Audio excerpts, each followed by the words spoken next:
Ya, artinya bahwa si penceramah ini tidak bisa dikaitkan dengan orang yang bilang, oh saya terinspirasi karena penjelasan. Ya nggak bisa lah itu. Bahkan kalau kita balik psikologinya, saya sering kali nyodorin buku yang saya sengaja kasih sebagai bahan provokasi buat saya dapat umpan balik kan itu tekniknya kan teknik kita untuk tahu daya tahan intelektual seorang adalah umpankan dia dengan beberapa konsep. Kan itu gampang aja. Itu diajarin dalam ilmu pedagogi, ilmu cara mengajar. Oke. Kemudian kalau pada waktu berceramah tadi, di sana juga ada pejabat publik, ya bahkan dari keamanan gitu ya. Apakah juga ikut bertanggung jawab dalam posisi ceramah, diskusi semacam itu?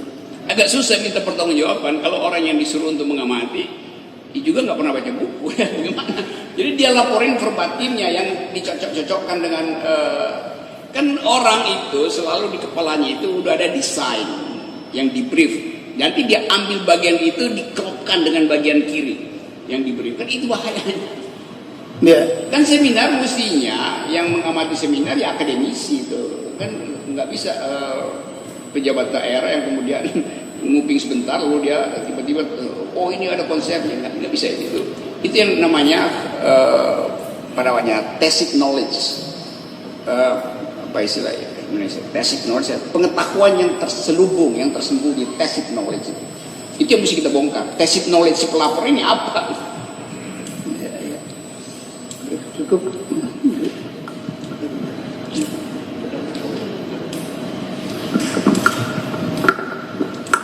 Terima kasih. Baik ahli, tadi kita sudah bahas mengenai beberapa hal terkait yang memang jadi keahlian saudara. Lalu begini, bagaimana pendapat ahli ketika seseorang mengatakan sesuatu hal pada suatu acara seminar? Di situ ada beberapa pihak lah seperti itu kan. Ada beberapa pihak. Kemudian isi dari seminar tersebut adalah merupakan suatu hal yang memang waktu itu sedang menjadi trending topik seperti itu. Nah kemudian jadi trending topik, kemudian apakah bisa isi pikiran, wawasan, gagasan yang ada pada saat itu kemudian dijadikan suatu dasar ketika orang-orang yang hadir di situ kemudian melakukan satu tindak pidana dari sudut pandang hermeneutika, karena kan yang disampaikan itu kan bahasa kan gitu kan. Kemudian juga ada lagi perihal mengenai hal-hal yang disampaikan itu apakah bisa digeneralisir bahwa itu adalah terkait dengan misalnya trending topik itu akhirnya menjadi suatu hal yang dilarang di kemudian hari gitu. Misalnya saya begini, saya gampangnya. Kita membahas seminar mengenai PKI. Gitu kan. PKI waktu itu belum dilarang tahun 1960. Kemudian di tahun 1965 terjadi hal yang seperti itu. Kemudian berangsur-angsur tanggal 1970 dilarang. Apakah bisa seperti itu, gagasan-gagasan yang dibahas waktu itu gitu kan menjadi suatu tindak pidana di kemudian hari? Demikian. Oke, ini kita balik pada tadi hermeneutic of suspicion. Sesuatu yang trending topik itu akan dikonsumsi berdasarkan keinginan partikular dari siapa yang menganggap itu trending topik. Saya kasih contoh ilustrasi dalam sejarah ya. Ada yang sangat trending sekarang juga soal perselingkuhan. Di dalam satu lakon dari Shakespeare ada yang disebut Oedipus Complex. Itu didasarkan pada skrip yang ditulis oleh Shakespeare yang judulnya Oedipus Rex, Raja Oedipus. Ceritanya begini. Oedipus ini dalam satu peperangan dia pergi ke medan perang dan waktu dia balik dia jatuh cinta pada seorang perempuan yang ternyata adalah ibunya. Lalu terjadi kehidupan dalam lakon Shakespeare itu betul-betul seks yang menggairahkan itu. Berita itu ada di mana-mana. Kita bayangkan sekarang anak bercinta, bersetubuh dengan ibunya itu. Jadi trending topic itu. Lalu itu yang disorot, bahwa Oedipus ini melakukan kriminalisasi karena menyetubuhi ibunya itu. Yang nggak disorot adalah versi sebelahnya. Oedipus dia pergi berperang, nggak ada yang beritahu bahwa dia akan pulang, akan menemui permaisuri yang adalah ibunya, karena bapaknya nggak bilang, bapaknya tewas segala macam. Sekarang hakim misalnya mesti memutuskan ini perselingkuhan atau penipuan informasi. Kan begitu cara kita membaca kasus kan. Tergantung kita mau bilang, buat saya ini penipuan informasi, deceptif namanya. Karena Oedipus nggak bisa dihukum, dia nggak tahu. Wong dia pergi berperang, kapalnya balik, dia jatuh cinta pada, dan di Indonesia juga mitologi begitu banyak kan. Jadi sekali lagi tadi betul cara bertanya itu, bahwa karena dia trending maka kita layani pembicaraan itu. Sekarang ada trending tentang perpanjangan masa jabatan presiden. Nah kita bicara dong kan. Jadi apa yang salah kita bicara kalau dia trending. Tapi tetap kita ingin nilai ini masuk akal nggak nih acara pembicaraan itu, konsep itu. Sama juga dengan tadi. Jadi nggak bisa itu kemudian dianggap bahwa dia memprovokasi melalui trending topik itu nggak bisa, itu lain, psikologinya lain. Ya. Oke, dari saya, apa pendapat ahli mengenai maraknya, ya? Mengenai maraknya serangan-serangan yang ditujukan terhadap istilah-istilah yang itu sebenarnya diatur oleh ajaran Islam, misalnya khilafah, jihad, baiat, segala macam. Yang maksudnya itu adalah dari sudut pandang beberapa masyarakat, pastinya itu adalah suatu hal yang memang menjadi suatu ajaran Islam yang harus memang nggak bisa kita negasikan kan, seperti itu. Nah itu yang ironisnya saat ini dari pandangan beberapa kalangan masyarakat menjadi distigmakan negatif gitu kan, entah itu disebarkan oleh orang-orang non muslim ataupun yang ironis adalah yang KTP-nya Islam gitu kan. Apa pendapat saudara ahli mengenai fenomena-fenomena ini yang mulai marak seperti itu? Demikian. Ya saya nangkap itu dari 2 tahun lalu sebagai framing aja, karena ada persaingan politik sebetulnya kan. Tapi kalau kita balik lagi pada stigma itu udah ada tahun 1950. Seorang sarjana Belanda namanya Wertheim tulisnya WF Wertheim. Dia nulis buku yang judulnya isi tesisnya itu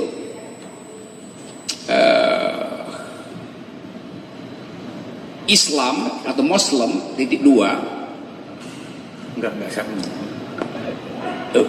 the majority with minority mentality itu. Jadi Muslim adalah mayoritas tapi dengan mentalitas minoritas itu. Dalam upaya untuk memberi sinyal bahwa ya kira-kira mungkin tafsiran sekarang orang takut ada revivalism, konsep-konsep kenegaraan Islam di Indonesia. Orang takut itu.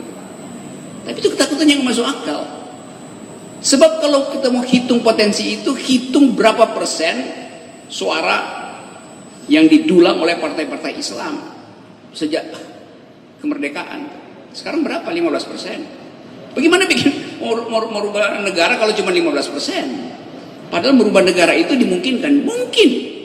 Kenapa? Karena MPR, karena konstitusi kita kasih fasilitas itu. Rubah dasar negara bisa, itu cuma soal teknis. Tapi untuk masuk ke yang teknis itu, bagaimana dicapainya kalau cuma 10-15%? Dan bahkan dikorting oleh lembaga survei sebetulnya. Jadi sekali lagi itu soal-soal semacam itu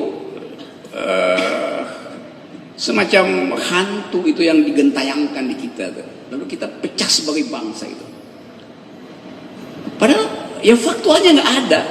Setiap kali pemilu, oke.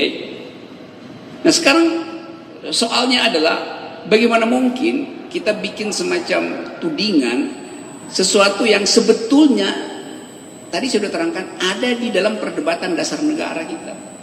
Dan memang ada di situ kok. Itu yang saya terangkan tadi soal dekonstruksi. Gini, sila pertama di dalam versi awal Pancasila adalah ketuhanan yang Maha Esa dengan kewajiban menjalankan syariat Islam bagi pemeluk-pemeluknya. Ada 7 kata di situ. Oke. Lalu 7 kata itu kita hapus.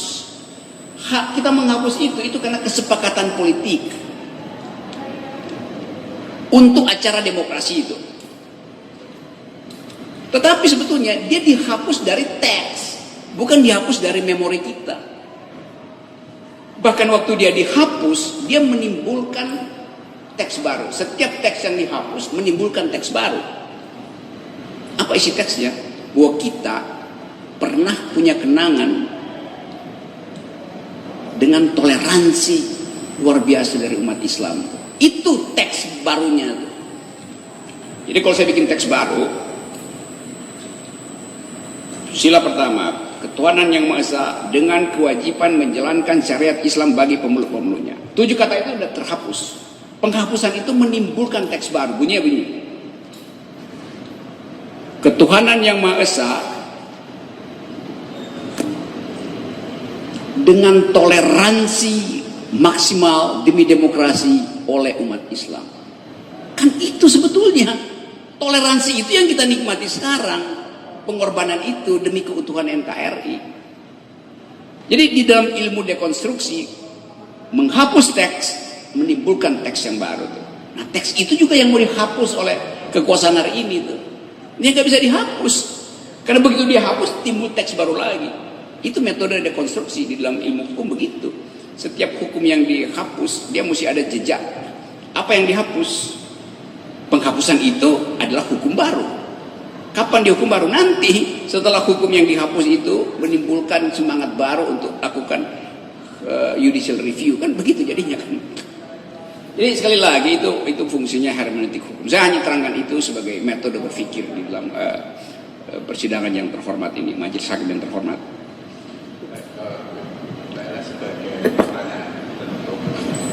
Dari kami adalah tadi yang disampaikan oleh rekan kami bahwa antara lain isi ceramahnya Pak Munarman itu menyampaikan buku-buku ini ya. Dan juga tentang buku-buku ini The Terror Factory yang dia percayai oleh Pak Munarman itu bahwa teror itu adalah terorisme in general itu adalah fabrikasi.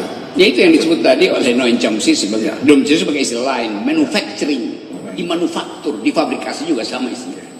Nah, pertanyaan kami, bagaimana kalau pendapatnya ahli tentang buku-buku baca ini yang menyampaikan bukti-bukti yang appalling juga ini di sini tentang manufacturing terorisme. Iya, saya membaca buku pertama terorisme itu ditulis oleh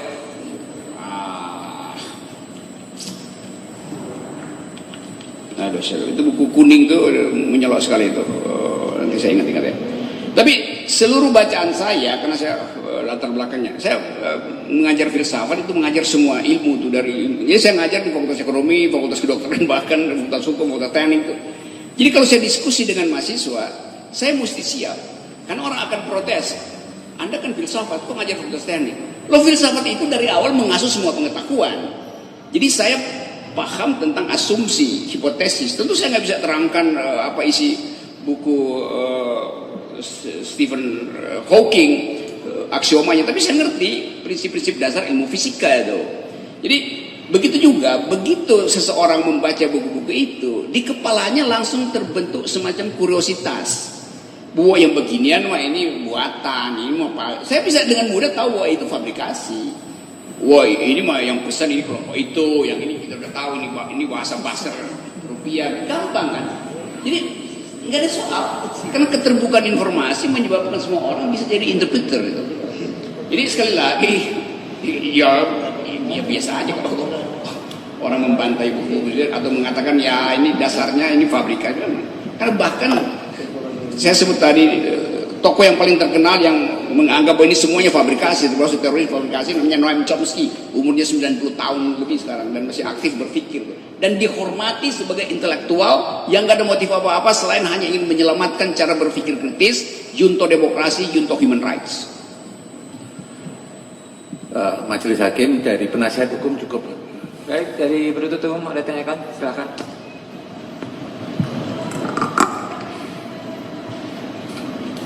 Terima kasih yang kami hormati penasihat hukum Saudara Dr. Andes Loki Gedung. Untuk selanjutnya saya sebut saudara sebagai ahli ya.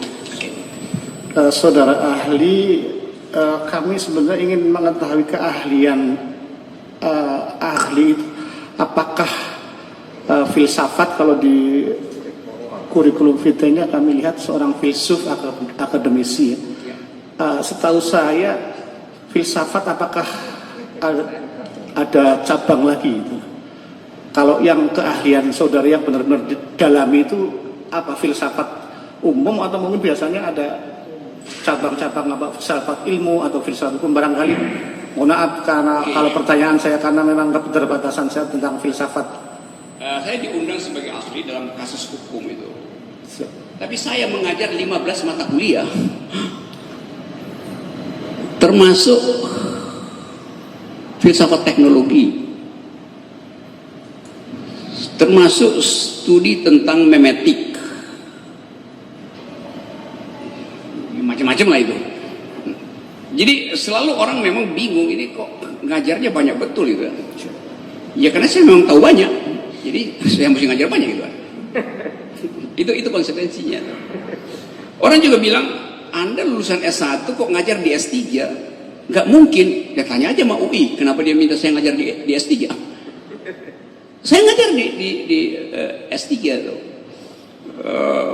Bahkan saya ngajar metodologi ini, filsafat, cara berpikir itu di Sespimti Polri di Lembang itu yang mau jadi bintang atau jadi jenderal. Saya kasih kuliah yang sama, kuliah umum dengan metode beginian, metode filosofi. Saya juga ngajar di Lemhanas dengan gini, soal terorisme saya pernah kasih kuliah di Lemhanas itu. Saya juga ngajar di Departemen Intelijen Polri itu, apa namanya itu? Direktorat Intelijen ada kan? Interpam itu. Saya terangin yang beginian tuh. Mana lagi saya ngajar banyak betul ya. Di Seskogap TNI itu di Bandung juga saya ngajar dengan memakai filsafat sebagai alat analisis tuh. Jadi filsafat adalah mode of thought, cara berpikir itu. Terutama critical analysis. Karena itu tadi hermeneutics adalah bagian sebetulnya kecil dari filosofi itu. Masih ada macam-macam itu, epistemologi yang lebih berat sebetulnya itu. Tapi saya mau gambarkan bahwa kerumitan itu kadangkala bisa diselesaikan dengan cara naik ke atas, bird's eye view. Kalau kita terjebak di dalam kotak yang dibikin oleh Daedalus, namanya labirin, supaya kita selamat kita naik ke menaranya, supaya kita tahu ke bloknya di situ. Nah filosofi itu naik ke atas supaya dapat helikopter view itu. Jadi saya memakai itu untuk melihat semua hal di Indonesia. Saya pakai jalan pikiran philosophical discourse itu, Pak Jaksa. Ya. Terima kasih. Terkait dengan perkara atas nama terdakwa ini, ahli dimintai sebagai ahli filsafat hukum ya tadi ya, atau bisa dijelaskan? Ya ahli apa aja, saya bisa jawab semua hal. Oke. Apakah ahli mewakili akademisi atau kalau di kurikulum vitae kan sebagai tenaga pengajar ya, tidak tetap di UI ya, kalau tidak ada Fakultas Sosial Budaya Filosofi. Nah ini itu apakah ada penugasan dari kampus misalnya untuk hadir di sini? Ya. Saya tuh berhenti mengajar kira-kira sejak 4-5 tahun lalu tuh. Tapi saya masih mengajar di kayak tadi di lembaga-lembaga macam-macam, atau kalau di kampus yang ngajar mungkin dalam setahun ini saya udah ngajar di 40 kampus itu. Tapi saya mengajar 15 tahun di Universitas Indonesia. Berarti tidak atau bukan mewakili kampus ya? Tidak, saya tidak mewakili kampus, saya mewakili pikiran akademi saya. Kami lanjutkan ke materi ya. Mudah-mudahan nanti kalau ada pertanyaan. Bisa saya tanya dulu, saya klarifikasi aja. Kenapa harus ada backup institusi seseorang untuk jadi ahli itu? Biasanya kalau dari kami, ini kami tidak tahu, pemohon itu mengajukan permohonan untuk ahli apa dari pihak kampus yang menunjuk sesuai dengan keahliannya, biasanya begitu. Makanya untuk biar resmi kemudian pihak kampus surat penugasan. Ya biasanya begitu, itu zaman Orde Baru juga begitu, Prosedural birokratisasi saja. mesti diasuh oleh institusi. Padahal pengetahuan zaman sekarang itu beredar tanpa perurusan universitas itu. Ya, kami lanjutkan Oke, nanti terima kalau kasih. ada pertanyaan yang kurang Ya, benar dibenarkan. Jadi ahli tadi menjelaskan bahwa khilafah daulah Islamiyah adalah suatu konsep barangkali kalau tidak salah tadi ya. Itu di mana orang yang membicarakan masalah khilafah dan daulah itu tidak ada masalah, itu bagian dari kebebasan berpendapat ya. Nah, saya mohon penjelasan ke ahli itu bagaimana seseorang yang menyampaikan konsep dengan seseorang yang ingin merealisasikan konsep itu. Dalam arti begini, ada yang ingin mewujudkan konsep daulah Islamiyah atau pemahaman. Kami mohon nanti kalau ada kesalahan penyebutan, saya menyebutkan konsep, kadang-kadang ideologi atau pemahaman, intinya ya terkait daulah dan Islamiyah khilafah itu untuk kemudian merealisasikan. oke, saya Batasannya bisa ahli jelaskan di mana? bisa, pasti bisa. Saya jelaskan dulu supaya ada kesepakatan dulu. Jadi nggak bisa ditukar-tukar konsep atau ideologi, nggak bisa loh. Ideologi itu dia final karena di dalam konsep ideologi ada persepakatan psikologi. Seseorang itu menganut ideologi bukan karena ideologinya rasional, tapi karena secara psikologi dia terima fatwa ideologis itu. Jadi dia final. Konsep dia selalu oscillating. Sesuatu disebut konsep kalau dia bergerak di dalam variabel sejarah, variabel kultural, variabel logika. Jadi konsep itu nggak pernah selesai itu. Khilafah adalah konsep karena dia nggak selesai, belum selesai itu. Sehingga orang cari bentuk idealnya apa gitu. Cuma sering orang anggap kan itu mengacu pada kekhalifaan Nabi Muhammad itu. Oh iya, justru karena itu udah tidak ada, orang cari angan-angan konseptualnya apa. Nah itu juga saya bilang, angan-angan konseptual. Karena isinya bisa di macam-macam tuh. Negara Islam di Brunei Darussalam pasti berbeda dengan yang ada di Syria itu. Angan-angannya apa itu? Jadi nggak ada yang final. Nah karena itu kita sebut dia sebagai konsep. Nah, konsep itu memang harus dipercakapkan. Karena itu saya kasih proposal, saya mau bikin negara Islam. Ini versi saya, versi Anda apa itu? Oke, kalau nggak ada versi, cari referensi yang paling konseptual di mana itu. Pergi pada pan-Arabism atau sinopsis dari itu kemudian menghasilkan ISIS. Lain lagi cerita itu. Itu artinya udah ada yang final di situ kan. Kan semua yang ongoing in the making, dia potensial untuk diubah di dalam perjalanan itu. Nah, kesalahan kita berpikir seolah-olah negara Islam itu udah ada di sana final. Negara Islam pakai kebudayaan Indonesia pasti beda dengan negara Islam yang pakai kebudayaan Pakistan. Itu juga udah lain cara lihatnya itu Pak jaksa penuntut. Iya, tetapi ada sebagian orang baik di Indonesia maupun di luar negeri itu menganggap bahwa daulah khilafah Islamnya identik dengan ISIS. Makanya kemudian ada orang yang tergerak atau berbaiat atau ingin bergabung dengan ISIS. Bagaimana pendapat ahli terkait dengan ISIS ini? Menurut ahli ISIS apa sih? Apa yang membedakan dengan misalkan Afghanistan atau mungkin Al-Qaeda dan sebagainya? Itu Pak Jaksa barusan terangkan itu. Sebagian orang melihat dengan konsep ISIS. Yang ada soal sebagian orang begitu. Tapi jangan tadi masuk dalam pars pro toto. Sebagian orang melihat berarti semua orang yang menginginkan khilafah itu modelingnya adalah ISIS. Kan salah kan? Logiknya itu palsu itu. Jadi kita mesti betul-betul bedakan antara, saya terangkan secara akademis, konteks of discovery dan konteks of justification itu. Saya menemukan sesuatu, saya justifikasi dengan keadaan mental saya. Orang lain menemukan hal yang sama, dia justifikasi dengan keadaan mentalnya. Jadi nggak bisa begitu tuh. itu melanggar hukum pertama identitas di dalam logik situ. Kalau secara hermeneutik pasti salah tuh. Karena setiap kali seseorang itu melakukan justifikasi, kita mesti periksa discovernya di mana tuh. Dia temukan itu di mana tuh. Kan begitu tuh. Sama seperti dalam pemeriksaan forensik kan nggak bisa kita bilang ada luka di ujung kaki lalu kita bikin pemeriksaan di ujung tangan, itu nggak bisa. Tetap dia mesti dalam lokusnya itu. Jadi sekali lagi betul tadi bahwa ada yang punya ideal type-nya itu, saya ulang ya, bukan final type.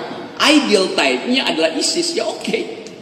Lalu mereka jadi final, enggak, banyak juga yang merasa salah ideal type itu, dia berubah lagi pikirannya kan, itu yang terjadi. Apakah ahli mengetahui kenapa sebagian besar orang itu mengidentikan atau menganggap bahwa model atau pada saat ini adalah ISIS? Karena nggak ada percakapan dibuka. Jadi dia cuma punya satu pengetahuan. Ini dia nggak salah. Lain kalau pemerintah buka atau dunia buka. Baru sekarang dunia buka. No Islamophobia no. Sehingga orang mulai berpikir, oh ya, tapi saya tetap bahwa ingin ada negara Islam. Identitasnya apa? ISIS? Enggak, saya nggak mau ISIS. Tetap ide itu ada di kepala. Negara Kristen tetap ada di kepala. Negara Hindu ada. Tapi ideal type itu yang ada, bukan final type-nya, bukan tipe finalnya. Nah itu memang manusia begitu. Kan kita nggak mungkin bahkan dia udah kawin 20 tahun, udah mesra segala macam, iya, tapi lirik sedikit, ada aja yang tergoda sedikit dengan pasangan yang lain. Itu yang namanya in the making. Jadi kita selalu menunggangi keadaan kemanusiaan kita secara antropologis, kita nggak pernah final gitu. Kalau pandangan ahli sendiri terhadap ISIS itu bagaimana? Dalam arti kenapa orang kemudian berbondong-bondong ingin berbaiat ke ISIS atau bergabung ke ISIS, sementara kan ada yang lain, Al-Qaeda atau misalkan Afghanistan. Pertanyaan ahli punya pandangan sendiri. Apa pandangan saya atau apa pandangan saya terhadap orang yang berbondong-bondong, itu dua hal beda tuh. Pandangan terhadap ISIS dulu. Terhadap ISIS. Saya studi tentang perbandingan negara dan saya tidak menemukan satu alasan untuk menyetujui ISIS. Saya tidak setuju itu. Kenapa? Karena model saya berpikir tidak bisa saya pastikan pada orang lain. Saya bilang saya tidak setuju dengan ISIS, bukan saya anggap saya nggak setuju dengan orang yang pro ISIS. Lain, dia mesti kasih argumentasi dia sendiri terhadap itu, bukan argumen saya. Karena dia mungkin punya ideal type lain tuh. Tapi kalau saya periksa bahwa dalam demokrasi tidak boleh ada hierarki itu. ISIS sudah hierarki, itu sudah melanggar demokrasi itu. Kekerasan tidak diizinkan, itu segala macam itu. Dan apalagi itu kulturnya juga tidak toleran bahkan terhadap sesamanya tuh. Jadi semua itu membatalkan saya untuk mengapresiasi itu secara akademis itu. Tapi saya nggak bisa larang orang untuk punya alasan lain, karena orang lain mungkin punya pengalaman batin lain dengan ideal type itu. Dia bayangkan kalau dia pergi naik pesawat melintasi Turki, masuk di dalam filter barrier, maka itu adalah pengalaman patriotik. Itu bagus juga karena dia mengalami pengalaman patriotik. Sampai di sana dia lihat kenyataan beda tuh, lalu dia balik, lalu dia bikin refleksi tuh, lalu diterangkan di sini sebagai ceramah. Kan gampang tuh, ada soal. Silakan Pak. Kalau pandangan ahli terhadap orang-orang yang bergabung dengan ISIS sama juga dengan nggak mungkin saya tadi baru saya terangkan, nggak mungkin saya menerangkan pandangan mereka. Dia secara eksistensial punya pengalaman lain. Dia bisa bilang saya dungu kalau saya mau terangkan dia. Karena tidak semua orang yang tadi itu akhirnya betul-betul menyetujui kan. Jadi kita mesti kasih benefit of the doubt pada teman-teman ini. Itu soalnya tuh. Ya orang yang pengetahuannya kurang mungkin terbujuk, lalu dia balik, dia sadar. Kan banyak yang begitu. Saya pernah bercakap-cakap dengan beberapa orang yang balik dan menganggap bahwa tertipu tuh. Ya. Terus ahli, kami ingin minta pendapat ahli terkait ada acara seminar terkait daulah dan Islamnya, daulah atau khilafah Islamnya. Kemudian diikuti oleh baiat terhadap ISIS, di mana mereka menganggap bahwa ISIS adalah model atau mungkin bentuk dari daulah atau khilafah Islam itu sendiri. Nah, bagaimana menurut ahli? Apakah ini masih sebatas hanya tingkatan ide atau penyampaian diskusi atau keilmuan, atau sudah ada upaya untuk mewujudkan negara daulah atau khilafah Islamah itu? Gini, itu mesti diterangkan basis dari pertanyaan itu. Kan kita nggak bisa tiba-tiba bilang bahwa orang-orang itu tiba-tiba punya ideal type. Mungkin dia justru nggak tahu, karena itu dia mau dengar seminarnya tuh. Kan soal-soal beginian yang mesti kita pastikan tuh. Jadi sekali lagi, kalau saya berkunjung ke satu daerah, tiba-tiba ada anak SMP datang, saya pikir anak SMP ngapain dengerin kuliah? Tapi kemudian dia bilang ke saya tuh, saya mau dengar karena Pak Rocky itu sering bilang dungu, apa artinya dungu? Jadi dia datang dengan maksud yang lain sebetulnya kan. Jadi kalau dibilang ini orang-orang yang minta dibaiat itu, sekarang kita tanya, idealnya apa? ISIS kah? Atau ISIS di dalam pengertian yang teknis bagi dia? Jadi kita nggak bisa tadi memanufaktur pikiran orang di situ. Karena itu nggak boleh ambil kesimpulan bahwa mereka minta dibaiat untuk pergi ke Suriah tuh, kan nggak bisa. Dan itu adalah peristiwa pada waktu itu semua orang merasa bahwa ada semacam janji keadilan kalau kita bergabung dengan ISIS. Saya paham itu. Dan itu adalah pertanggungjawaban dia sendiri tuh. Bahwa dia mungkin menemukan bukan the kind of justice, a new kind of justice. Karena dia bikin perbandingan dengan Amerika, bikin perbandingan dengan kelakuan Amerika segala macam. Jadi itu hak dari orang itu untuk menimbulkan sensasi dalam dirinya. Itu nggak bisa kausalitas dengan isi ceramah. Itu lompatannya jauh banget loh. Kecuali memang mau menjebak. Terima kasih ahli. Ya, Kami ingin mengetahui pendapat ahli terkait dengan baiat yang ahli bilang tadi dalam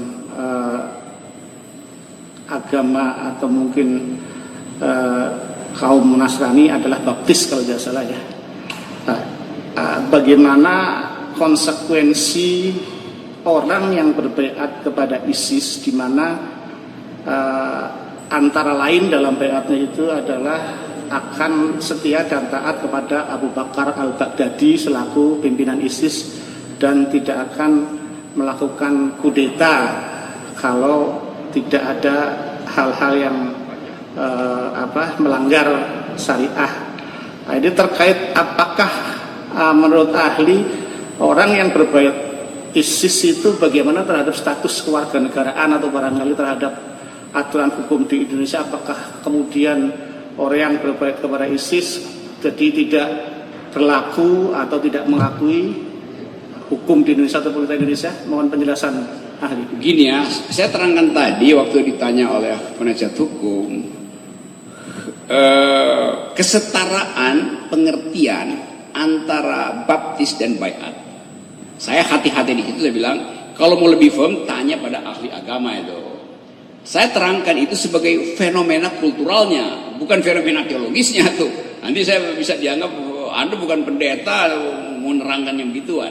Tapi saya terangkan itu sebagai gejala sosiokultural tuh. Orang merasa ingin mendekatkan dengan fellow-nya dia, lalu dia merasa akrab kalau dibaptis atau kalau dibaiat itu kan. Kan banyak juga pembaptis yang bohong kan. Banyak demikian juga baiat banyak. Jadi ini soal yang jangan dijadikan generalisasi seolah-olah kejadian itu akan menghasilkan konklusi itu.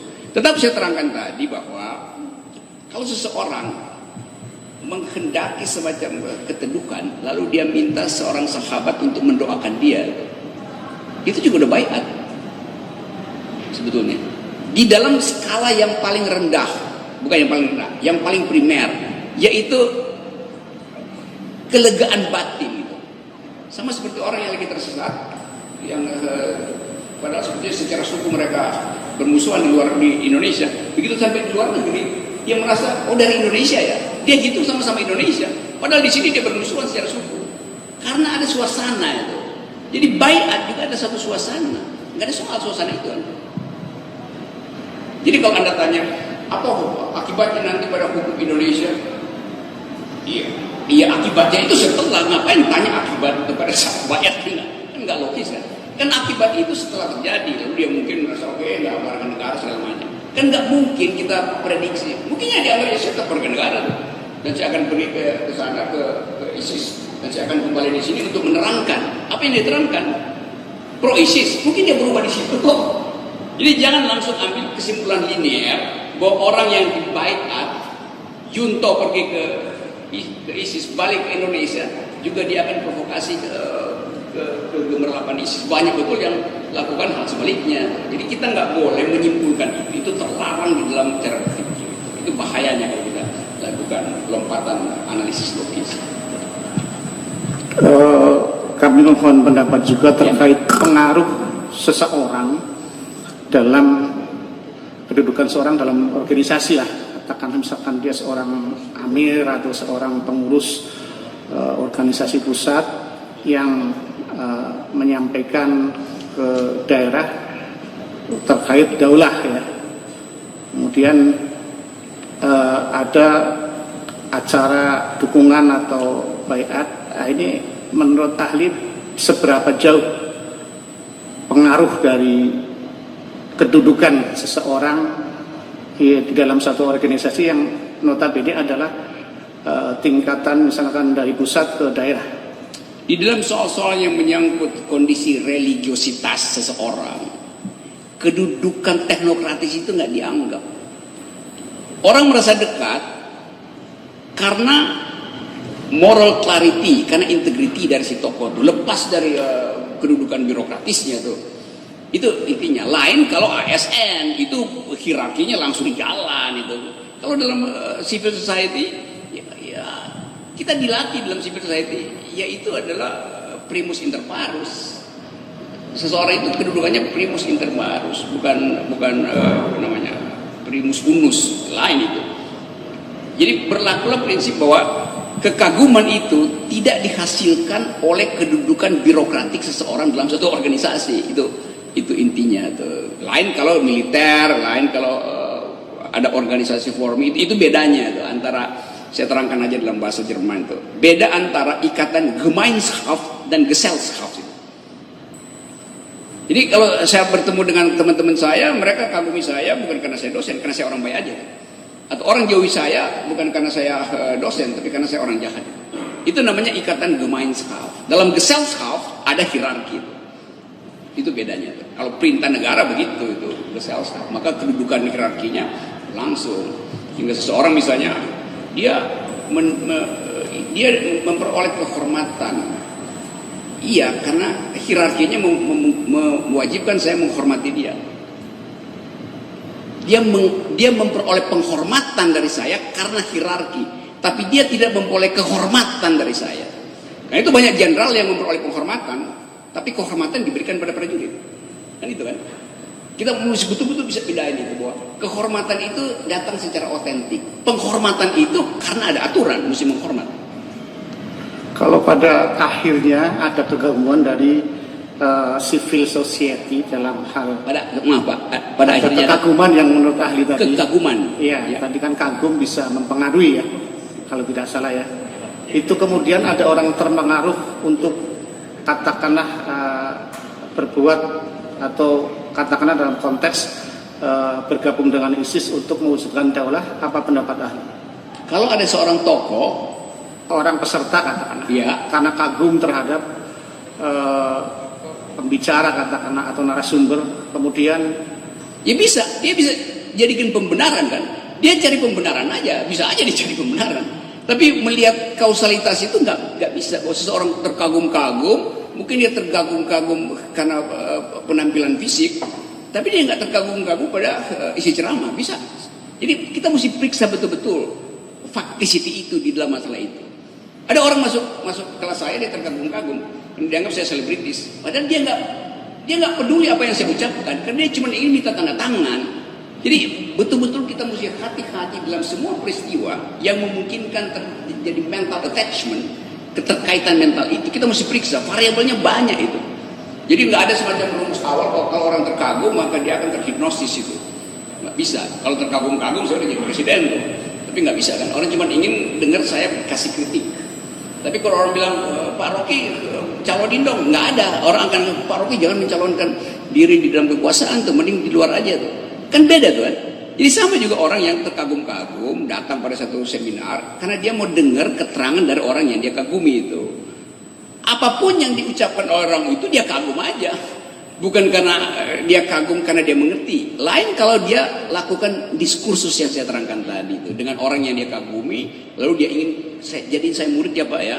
Karena saya kagum, saya akan periksa kenapa ingin jadi murid, bidang apa, bagian mana yang Anda tertarik, estetikanya kah, logikanya kah, etikanya kah. Jadi tetap mesti diperiksa minute detail dari peristiwa itu.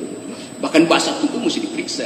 Karena ada orang yang kagum, padahal sebetulnya di belakangnya dia lagi nyinyirin aja kan.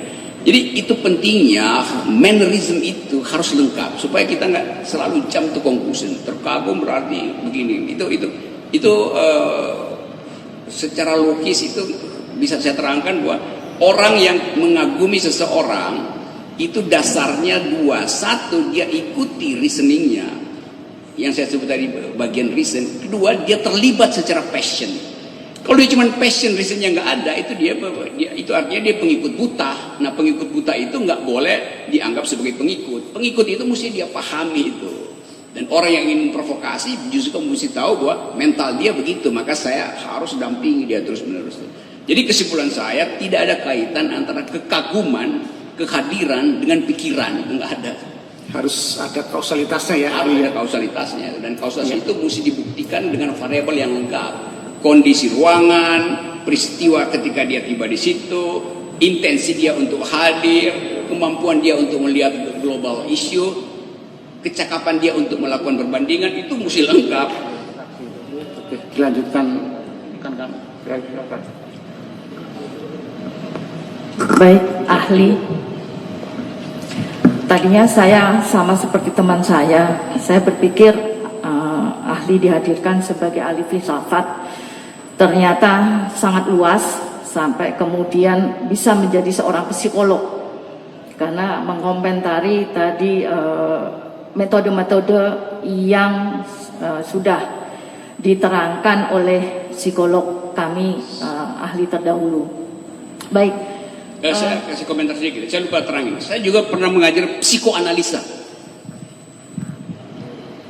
Ya, terima kasih. Kita kembali. Saya ingin tahu ketika seseorang memahami sesuatu, itu apa yang menjadi latar belakang pemahaman dia tersebut? Apakah apa saja kan ada beberapa faktor-faktor yang mempengaruhi dia memahami sesuatu. Misalnya saya memahami buah mangga. Saya pahami karena saya pernah melihat dan makan. Saya pahami buah mangga ini manis. Ada yang asam, ada yang warnanya hijau, ada yang warna kuning. Karena itu berdasarkan pengalaman. Selain karena pengalaman, tadi saya ahli jelaskan, apakah ada hal-hal lain yang kemudian bisa mendorong seseorang memahami sesuatu? Saya nggak punya pengalaman dengan neraka dan surga. Bagaimana saya pahami neraka dan surga? Jadi ada intensi moral pada diri orang untuk mengetahui sesuatu lepas dari experience orang lain. Jadi kalau diminta pada saya untuk menerangkan apa yang menjadi latar seseorang, ya tanya pada dia. Saya nggak bisa jawab karena tadi Anda baru terangkan bahwa Anda melihat pohon nangka lalu segala macam itu. Nah, Ibu Jaksa punya pengalaman dengan pohon nangka itu. Saya punya pengalaman dengan pohon nangka karena saya satu waktu ingin cari pohon yang paling keras. Tiba-tiba saya temukan pohon nangka itu ternyata pohonnya keras betul. Jadi saya nggak peduli dengan rasanya. Karena pohon nangka itu betul-betul kambiumnya itu, inti kayunya itu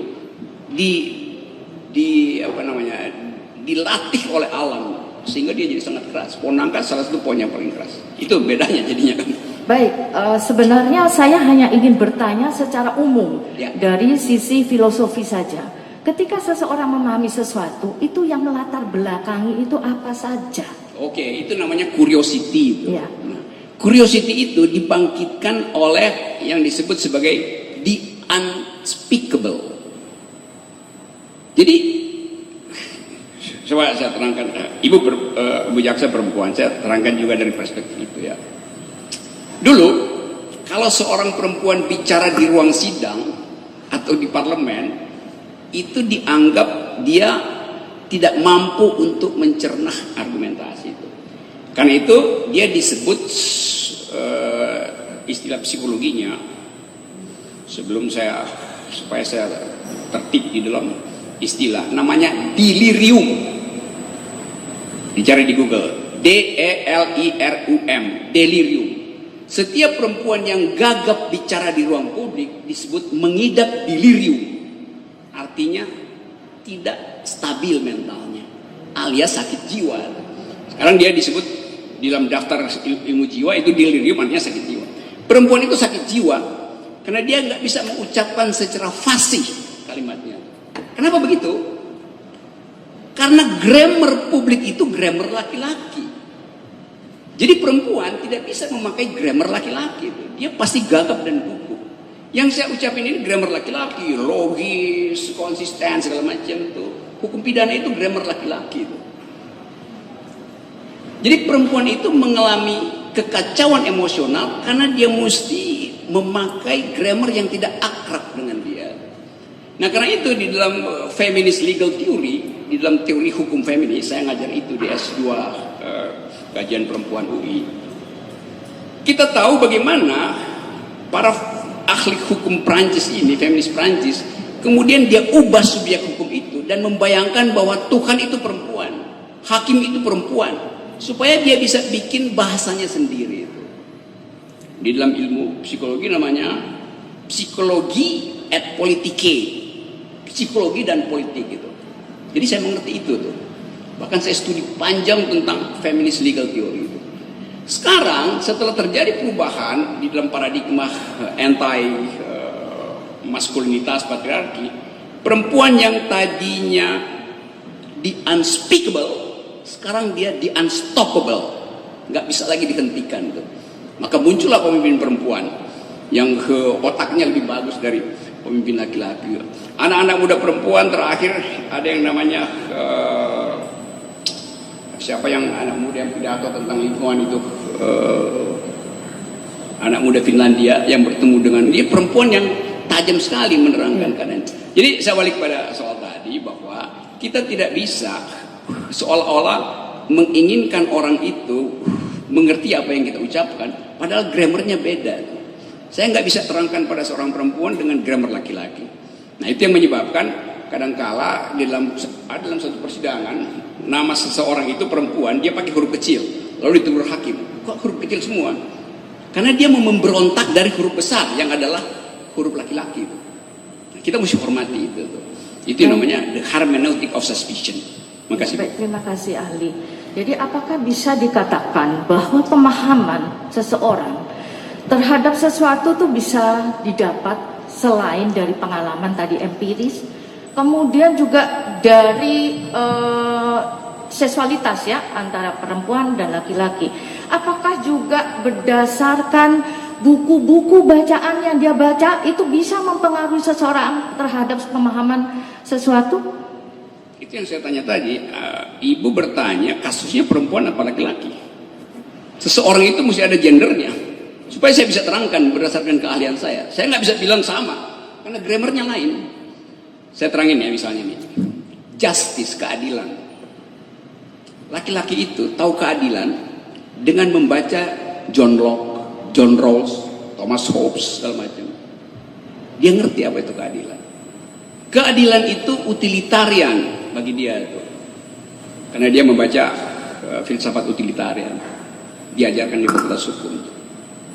Lalu dia kasih kuliah pada perempuan tentang ini yang namanya keadilan itu. Tanpa experience, si perempuan yang belajar tentang feminist legal theory akan bantah dia. Dia bilang begini, jangan ajari saya dengan buku-buku tentang keadilan. Karena sejak saya mengandung anak saya pertama, saya sudah mendistribusikan nutrisi dengan calon manusia ini. Detak jantung anak saya bisa dideteksi melalui detak jantung saya. Itu satu frekuensi itu. Dengan kata lain, rahim perempuan itu dari awal udah mengerti tentang justice tanpa baca buku.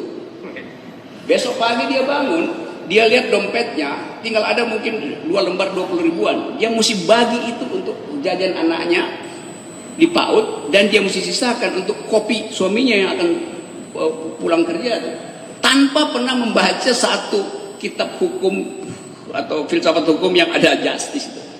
Jadi tadi pengalaman perempuan itu tidak perlu dideteksi melalui buku yang dia baca. Laki-laki lain, dia selalu ingin rasional. Nah karena itu saya kasih klarifikasi, kalau Ibu Jaksa bertanya, saya tanya gendernya apa, supaya saya bisa terangkan secara akademis. Saya bisa terangkan secara umum juga, tapi saya posisi di sini. Artinya gender ini sangat mempengaruhi ya? Pasti. Sangat mempengaruhi. Baik, kemudian apakah pemahaman seseorang itu kemudian bisa menimbulkan aspirasi? Tapi sebelumnya saya ingin bertanya, apa sih sebenarnya aspirasi itu? Ya, ibu yang mesti terangkan, ibu yang pakai istilah itu, yang ibu maksud dalam kata aspirasi dalam pertanyaan itu apa? Tadi ahli menjelaskan ada aspirasi, ada kemudian inspirasi, makanya saya bertanya, sebenarnya aspirasi yang dimaksud oleh ahli itu apa? Gini ya, saya tadi terangkan, kita adalah budak dari memori kita. Slave to memory. Kita dibudaki oleh memori. Kita nggak bisa keluar dari situ tuh. Karena itu pas. Di depan kita ada harapan. Jadi ada politics of memory, ethics of memory, ada ethics of hope itu.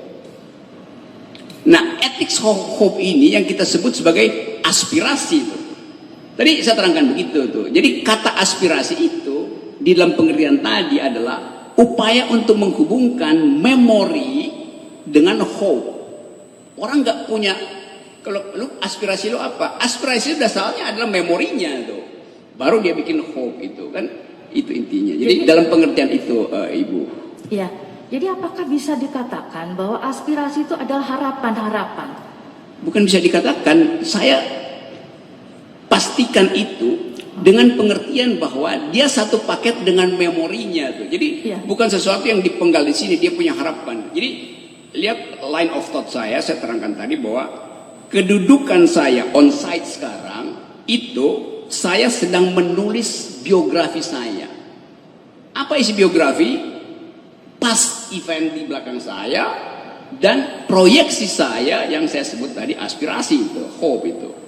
Jadi boleh nggak? Ya boleh aja bagi dia itu. Tapi kita mau lihat tadi di dalam kondisi apa memorinya itu terhubung dengan aspirasi itu.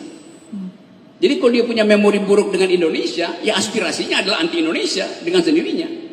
Lalu kita salahkan kenapa Anda punya memori buruk. Kita mesti salahkan kenapa pemerintah tidak bisa memberi memori baik. Kan begitu logiknya. Kemudian saya ingin bertanya juga, apakah ada kaitannya ketika kita beraspirasi dari background masa lalu, ada harapan. Kemudian apakah kaitannya harapan ini dengan implementasinya? Apakah kita ada juga keinginan untuk menerapkannya misalnya, untuk mewujudkannya misalnya? Di dalam riset, sebagian besar aspirasi berhenti sebagai aspirasi itu. Kenapa? Karena tadi faktor-faktor untuk memungkinkan aspirasi itu tidak tersedia, terutama bagian materialnya tuh. Jadi aspirasi itu berhentinya jadi novel, jadi cerpen, jadi puisi itu kebanyakan begitu. Ketika aspirasi itu tidak bisa diwujudkan, apakah seseorang kemudian mempunyai kepuasan di situ? Bisa. Mempunyai kepuasan. Jadi hanya beraspirasi saja.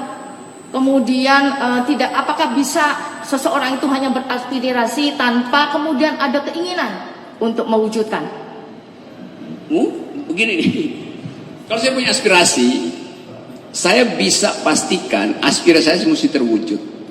Di dalam kedudukan rasional saya, begitu terlihat tanda-tanda aspirasi tidak terwujud, maka saya anggap itu sebagai pengalaman buruk.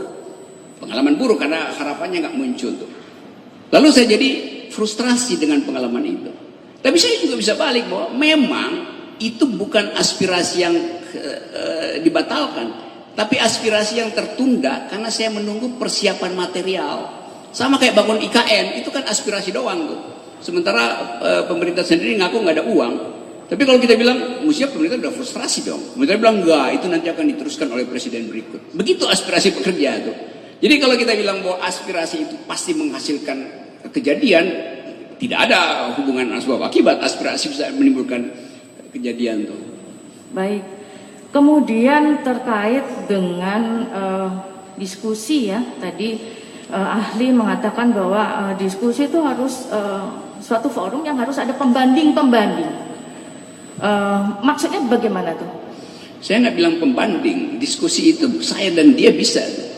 Yang saya maksud adalah terjadi diskurs, terjadi dialektiks. Diskusi artinya pikiran saya ditentang oleh dia. Kan begitu kan? Supaya point of interest saya dia baca juga. Jadi saya mau tahu pikiran dia apa itu namanya diskusi itu. Ya. Kemudian ketika pikiran itu tidak ada pertentangan. Kenapa? Ketika pikiran itu tadi kan diskusi itu bisa juga P2P ya, dua orang saja. Nah, ketika kemudian ada pertentangan. Ketika kemudian itu tidak ada pertentangan, apakah ini bisa dikatakan sebuah diskusi? Atau apa bisa disebutnya kalau itu memang tidak ada pertentangan? Apakah ini transformasi pengetahuan? Misalnya seperti itu? Ya, kan saya menganggap dia potensi bagi saya untuk memperbaiki pengetahuan saya karena saya diskusi dengan dia. Kan itu intinya kan. Jadi kalau dia nggak bertentangan, ya dia bukan potensi saya. Jadi bukan berdiskusi ya? Diskusi juga, tetapi setelah itu saya rumuskan dari awal bahwa dia tidak mengolah pikiran saya.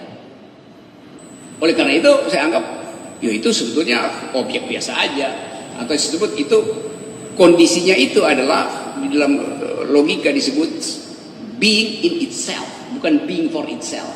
Diskusi membutuhkan being for itself. Being in itself itu artinya barang mati sebetulnya benda. Nggak ada gunanya ya diskusi dengan barang mati kan. Dan itu artinya barang mati tidak mungkin berakibat. Kan diskusi itu adalah upaya untuk naikin abstraksi supaya kita tiba pada satu pletora konseptual. Kalau konsepnya nggak masuk, ya kita nggak berharap bahkan aspirasi kita ya udah pasti gagal aspirasinya. Karena nggak ada semacam klarifikasi konseptual. Kemudian apa pendapat ahli tentang sebuah seminar? Seminar itu sebenarnya apa sih menurut ahli? Di dalam istilah teknis. Iya. Berkali-kali saya ikuti judulnya seminar internasional. Nah. Ternyata dia disebut seminar internasional karena pakai bahasa Inggris. Padahal nggak ada orang yang paham di situ. Orang nunggu seminar, ikut seminar bukan untuk dengerin paparan. Orang nunggu sertifikat. Di UI banyak betul dosen ikut seminar internasional, ngomong sedikit pun enggak. Tiba-tiba setelah selesai, bahkan belum selesai masih break makan siang, sertifikatnya bisa diambil duluan enggak?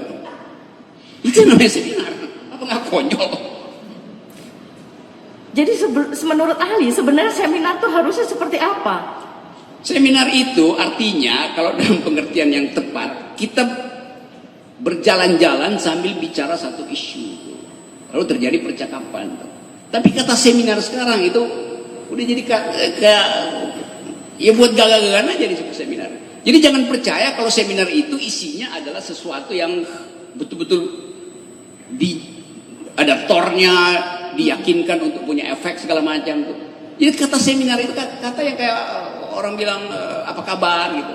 Walaupun orang kabar baik padahal dia lagi menderita tuh. Jadi sebenarnya seminar itu antara judulnya kemudian dengan yang diucapkan itu harusnya selaras ya? Nggak harus selaras juga. Kenapa bisa begitu? Ya, kalau saya undang misalnya nih, saya bikin seminar itu judulnya adalah perempuan dan politik. Saya tahu bahwa kalau saya taruh perempuan dan politik, politisi laki-laki akan protes pada saya. Kenapa? Perempuan nggak bisa berpolitik, jadi jangan pakai perempuan. Oke, saya bilang politik masa depan perempuan. Nah, kalau itu boleh. Tapi kan konteksnya masih di situ. Sama, lain sama sekali. Perempuan dan politik dan perempuan dan politik masa depan itu artinya seolah perempuan hari ini nggak berpolitik. Kan kacau kan? Jadi seringkali istilah-istilah yang kita pakai itu kalau kita periksa isinya itu sekedar nama aja. Seminar diganti dengan simposium. Kalau saya tanya, lu bikin simposium kok pakai kursi? Simposium itu nggak boleh pakai kursi, karena kita mengacu pada peristiwa di Athena ketika Plato mengajar murid-muridnya di dalam simposium. Itu ruangan terbuka, cuma ada pilar itu. Jadi jangan terpengaruh di dalam peristilaan itu. Baik, terima kasih ahli. Oke. Nah kemudian lanjut, apakah di sebuah seminar itu juga harus ada pembanding-pembanding untuk materi yang dia belikan, yang dia sampaikan? Misalnya, ketika seseorang mempresentasikan atau mendialogkan tentang khilafah di sebuah seminar, apakah juga harus ada pembanding-pembanding terhadap materi yang disampaikan? Kalau saya berdiri sebagai pemberi seminar, pembandingnya adalah audiens saya. Kalau ada yang nggak ada soal juga. Jadi apa pentingnya pembanding itu? Kalau si pembanding pun nggak bisa kasih perbandingan itu. Kan yang intinya di seminar, simposium, macam-macam istilah, intinya adalah percakapan untuk menghasilkan pengetahuan. Nah, pengetahuan itu yang dibawa pulang oleh orang. Nah, kalau orang itu nggak dapat pengetahuan, artinya seminar itu gagal. Kan gampangnya begitu kan? Tetapi kita bisa bilang, ya memang itu bukan seminar kok, itu cuma pertemuan basa-basi.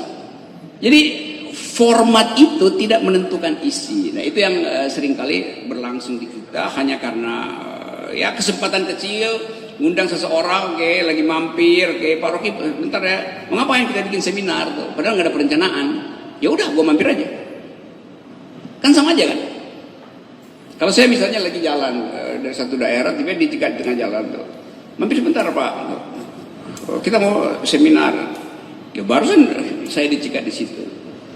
Jadi saya datang ke situ karena hanya untuk menyenangkan orang itu tuh seminar. Oke, kita bikin seminar. Padahal isinya bukan seminar misalnya. Jadi sekali lagi formatnya itu tidak bisa diandalkan untuk menguras isinya tuh. Karena orang motifnya lain-lain. Orang datang ke seminar ya sebetulnya dia cuma ingin kasih saya kopi aja, tapi kemudian jadi soal pembicaraan, lalu direkam segala macam, lalu masukin TikTok tuh. Jadi itu bukan desain dari satu seminar sebetulnya. Baik, penuntut umum ya, masih ada pertanyaan?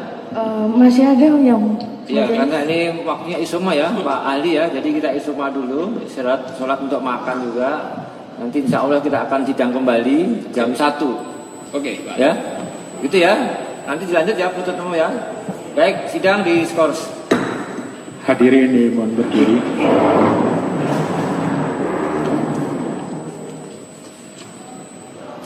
Hadirin dimohon duduk kembali. Terima kasih.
Maksudnya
Hadirin dimohon berdiri, majelis hakim memasuki ruang sidang.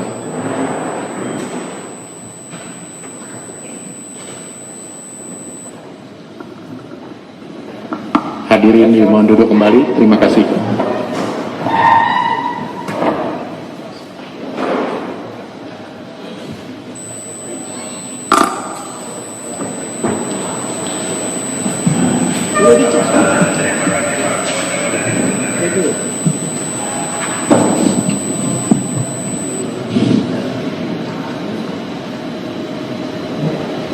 Baik, penuntut umum, penasihat hukum siap ya? Sidang skor sidang dilanjutkan. Silakan dari penuntut umum dilanjutkan pertanyaannya. Terima kasih majelis. Dilanjutkan ahli. Tadi saya ada mencatat terkait dengan adanya aspirasi, kemudian aspirasi itu juga tidak harus diwujudkan karena tergantung kepada situasi dan kondisi apakah saat itu bisa diwujudkan atau tidak, atau mungkin akan diwujudkan di hari-hari kemudian ke depannya. Kemudian ketika dia tidak bisa mewujudkan, tadi saya mencatat bahwa kemudian bisa berakibat frustasi. Nah, ketika seseorang tidak berhasil mewujudkan aspirasinya, kemudian dia menjadi frustasi, itu berdasarkan analisa, psikoanalisa mungkin ya. Itu apa saja yang bisa dia perbuat ketika seseorang menjadi frustasi? Frustrasi itu kondisi instability. Artinya seseorang frustrasi karena reasonnya itu, rasionya bertentangan dengan passionnya. Itu asal usul dari frustrasi itu. Dan ya gejalanya tergantung lingkungannya bereaksi apa terhadap frustrasinya kan. Karena frustrasi itu terjadi akibat pengkondisian lingkungan. Jadi kita mesti terangkan karena ada lingkungan maka dia frustrasi. Kan dia ingin sebut aja mempertontonkan, dia ingin display aspirasinya itu pada lingkungan sebetulnya. Jadi kalau lingkungannya tidak kasih apresiasi balik ya dia frustrasi aja. Jadi atau dia jadi patetik, atau dia jadi ya bengong aja kan, apa impactnya itu. Jadi selama kita hanya bisa terangkan secara umum, kita nggak tahu apa akibatnya bagi dia. Saya hanya bisa terangkan kondisi-kondisi yang memungkinkan seorang frustrasi. Kenapa?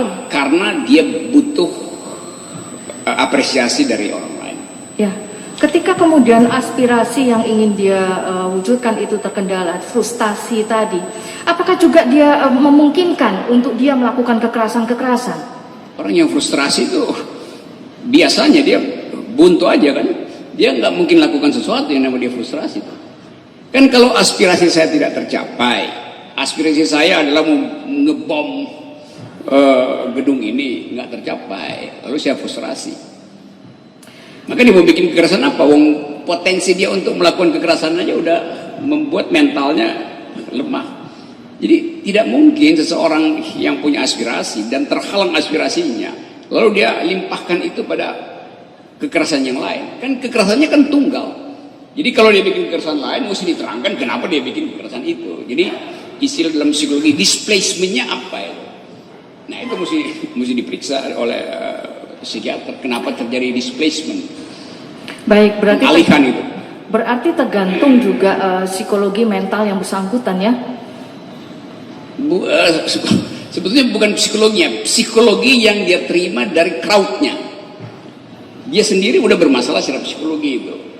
Crowdnya tidak mengapresiasi psikologinya itu. Jadi lingkungannya itu membiarkan atau justru mendorong hal yang sebaliknya tuh. Lalu dia frustrasi. Bisa dia bengong sendiri aja. Baik, kemudian terkait dengan demokrasi. Tadi saya mencatat bahwa di dalam iklim demokrasi itu bisa mendiskusikan segala sesuatu seluas-luasnya kecuali yang menghasilkan kekerasan. Itu tadi saya catat. Apakah benar seperti itu? Bisa diterangkan maksudnya? Di dalam demokrasi semua boleh kecuali yang dilarang. Nah, seringkali demokrasi kita berbalik. Semua tidak boleh kecuali yang diizinkan. Itu Orde Baru begitu. Semua nggak boleh kecuali yang diizinkan. Sehingga kita mesti minta izin diskusi segala macam. Kan sebetulnya semua boleh kecuali yang tidak diizinkan. Nah, apakah di dalam demokrasi itu ada batasan-batasan? Kalau semua boleh kecuali yang diizinkan tadi? Bagaimana maksudnya? Memang semua boleh. Itu menjadi prinsipnya. Semua hal boleh diucapkan di dalam ruang publik. Kondisi ruang publik itu yang menentukan kualitas diskursus itu. Kalau ruang publiknya dikendalikan, maka orang akan berbohong di dalam diskusi kan. Jadi kondisi pertama adalah yang disebut ideal speech situation. Dalam teori disebut ideal speech situation. Jadi setiap orang mengklarifikasi dirinya. Nah, diskusi yang bagus akan menghasilkan demokrasi yang bagus. Karena saya akan self clarification. Karena saya malu kalau saya berbohong di dalam situasi demokratis. Orang berbohong itu karena situasinya otoriter. Kalau situasi demokratis orang nggak akan berbohong. Oke, baik. Jadi demokrasi diskusi demokrasi yang baik itu kita mendiskusikan dengan baik. Ketika kita mendiskusikan dengan baik, itu apakah ada syarat-syarat? Harus audiensnya seperti apa? Bisa ada imbal balik, ada diskusi yang seimbang. Tadi ahli mengatakan bahwa diskusi itu ada berimbang. Kemudian ada perbandingan-perbandingan. Apakah memang harus seperti itu untuk menghasilkan diskusi yang baik dalam iklim demokrasi? Ibu Jaksa pertanyaannya terbalik gitu. Suasana demokrasi yang menguji syarat-syaratnya tuh. Jadi nggak bisa dikasih persyaratan awal. Maka mesti ini, mesti itu tuh nggak bisa tuh. Kan di dalam pembicaraan terlihat bahwa orang ini nggak bermutu. Nggak bisa dari awal orang yang mesti bermutu kan nggak bisa kan. Jadi point of view itu baru kita pahami ketika terjadi diskurs. Nah itu yang menentukan diskusi mau berlanjut atau tidak tuh. Kalau nggak berlanjut, ya nggak ada soal. Artinya ada format yang tidak bisa dipenuhi oleh discussion-nya. Jadi itu aja sebenarnya. Tapi secara umum memang buat apa melarang orang diskusi kan? Kan itu yang disebut undemocratic imperative itu kan. Jadi semakin ruang itu dibuka, semakin orang bertanggung jawab untuk bahkan mengklarifikasi dirinya. Saya nggak perlu klarifikasi orang lain karena dia tahu di dalam ethics of democracy setiap orang self clarification itu intinya tuh. Mengklarifikasi dirinya. Iya. Dalam sebuah diskusi. Nah, batasan ketika dia ingin mengklarifikasi dirinya itu kaitannya dengan apa yang dia sampaikan. Nggak ada seperti itu? batasan. Gini, saya terangkan ulang ya pelan-pelan. Saya ada di ruang diskusi, secara etik saya harus self clarification gitu. Karena di dalam ruang diskusi ukurannya adalah force of the better argument. Argumen siapa yang paling masuk akal itu. Karena itu saya akan klarifikasi argumen saya. Jadi nggak usah diusut demi apa pada siapa, enggak. Itu etiknya udah begitu. Begitu kita masuk ruang demokratis kita lega gitu. Karena apa? Karena saya akan self clarification. Artinya kalau tidak ada timbal balik yang sebanding, yang sesuai, itu diskusi tidak jalan ya? Kan? Justru dalam ketiadaan timbal balik, orang yang merasa dia terlalu tinggi, dia akan self clarification. Dia akan upayakan seluruh pembicaraan itu setara, itu intinya. Nggak ada orang yang mendominasi. Dia akan malu sendiri kalau dia akan dominasi pembicaraan itu. Itu dalilnya, Ibu. Baik, kami sudah catat. Kemudian terkait dengan kesepakatan tadi, ketika ada orang berbicara tentang khilafah, tadi ada kebebasan untuk berdiskusi, ya kan? Ketika ada orang berdiskusi tentang daulah Islamiyah, tentang khilafah, kemudian di dalam suatu negara yang sudah mempunyai kesepakatan bersama terkait dengan landasan-landasan, pedoman-pedoman dasar negara yang bertentangan dengan keyakinan atau dasar negara yang dimiliki saat ini, bagaimana pengaruhnya? Apa yang bertentangan? Coba deskripsikan materialnya supaya saya bisa. Ketika negara kita sudah bermufakat, sudah sepakat untuk demokrasi Pancasila, kemudian ada yang berbicara tentang wacana lain terkait dengan khilafah. Oke, saya ngerti. Normativity harus dibedakan dengan yang deskripsi. Yang preskriptif dia selalu berbeda dengan yang deskriptif. Preskriptif itu artinya the as it should be. Deskriptif artinya the as it was, yang ada itu. Saya pakai perumpamaan begini nih. Di dalam hukum perdata ada prinsip pacta sunt servanda. A pact must be served. Perjanjian harus dihasilkan. Tapi orang suka lupa, di ujungnya masih ada conditional. Namanya rebus sic stantibus. Bila hal-hal masih stand still, masih begitu. Kalau rebus sic stantibusnya ini udah berubah, pacta sunt servanda batal juga demi logika. Cuman orang selalu bypass, karena itu kalau orang nggak belajar bahasa Latin, dia lupa bahwa rebus sic stantibus inilah yang menjamin pacta sunt servanda. Kita lihat misalnya, ya udah sepakat Pancasila, tapi kalau keadilan sosial nggak ada, orang berhak untuk berpikir tentang jenis keadilan sosial yang lain. Itu kondisinya tuh. Kemanusiaan yang adil dan beradab tidak dipraktekkan, ya orang berpikir tentang new kind of humanities itu. Kenapa? Karena rebus sic stantibusnya tidak dilengkapi. Orang nuntut setia pada Pancasila, iya saya setia pada keadilan sosial, kemanusiaan beradab. Mana ada hukuman mati kemanusiaan yang beradab? Maka saya bilang Pancasila itu sebagai preskripsi ada, tapi sebagai deskripsi dia gagal.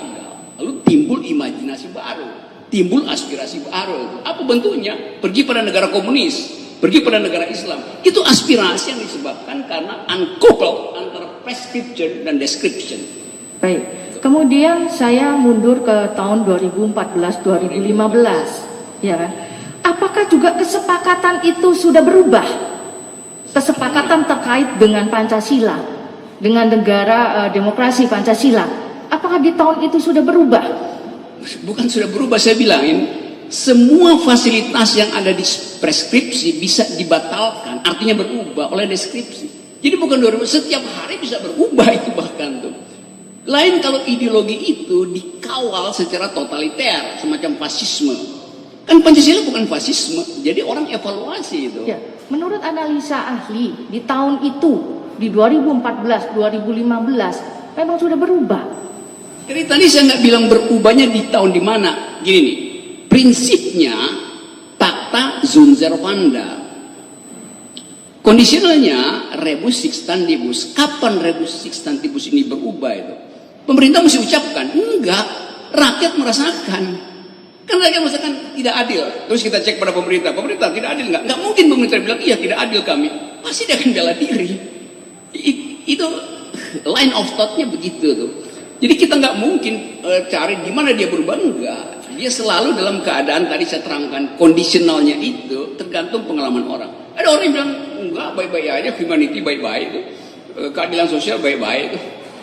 Kan itu jadi parameternya diuji antara preskripsi dan deskripsi. Kapan dia diuji? Sepanjang hidup manusia dia diuji terus. Karena sifat dari humanity berubah terus, keadilan sosial berubah. Apa parameter keadilan sosial? Gini rasio. Bagaimana kalau Gini rasionya diuji berdasarkan spending, bukan pada income? Berubah lagi kan keterangannya kan? Kan itu intinya tuh. Jadi semua hal yang menyangkut kesepakatan dia bisa diubah atau disesuaikan bukan karena keadaan, tapi persepsi orang terhadap keadaan gitu. Kalau keadaan itu faktual kan, nanti siapa yang bilang Indonesia tidak bertumbuh? Ini faktanya nih, kita naik 5%. Iya, tapi buat investor asing bilang 5% itu artinya masih minus 3 gitu. Jadi begitu kira-kira jalan pikirannya.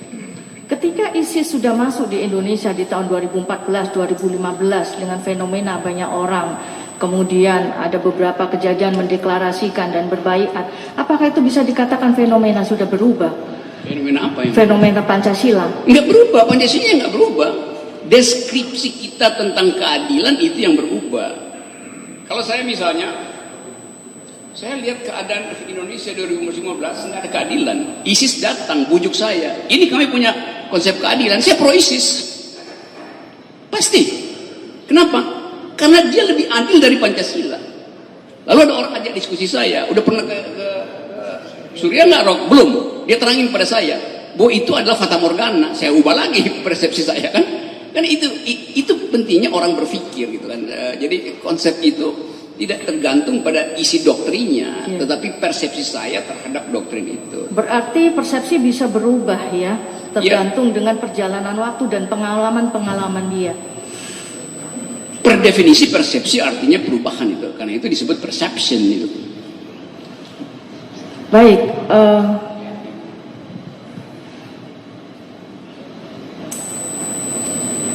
tadi terkait dengan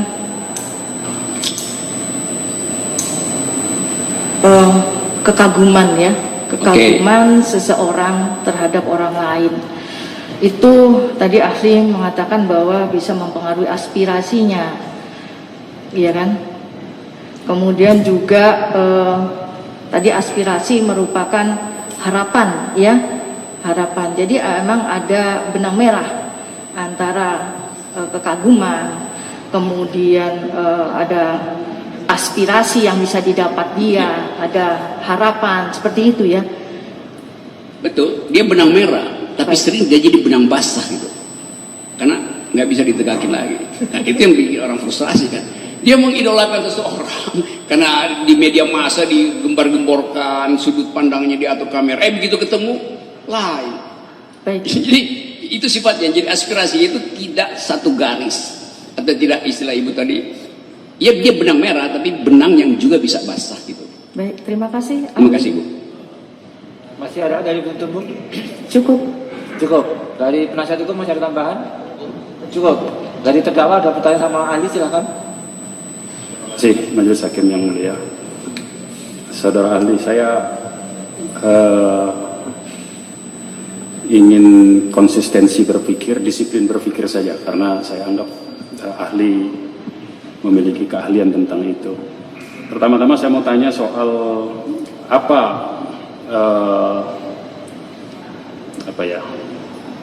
batasan sebuah kebebasan berpikir dan berpendapat dengan sebuah perbuatan kriminal secara morality, apa ininya penjelasannya?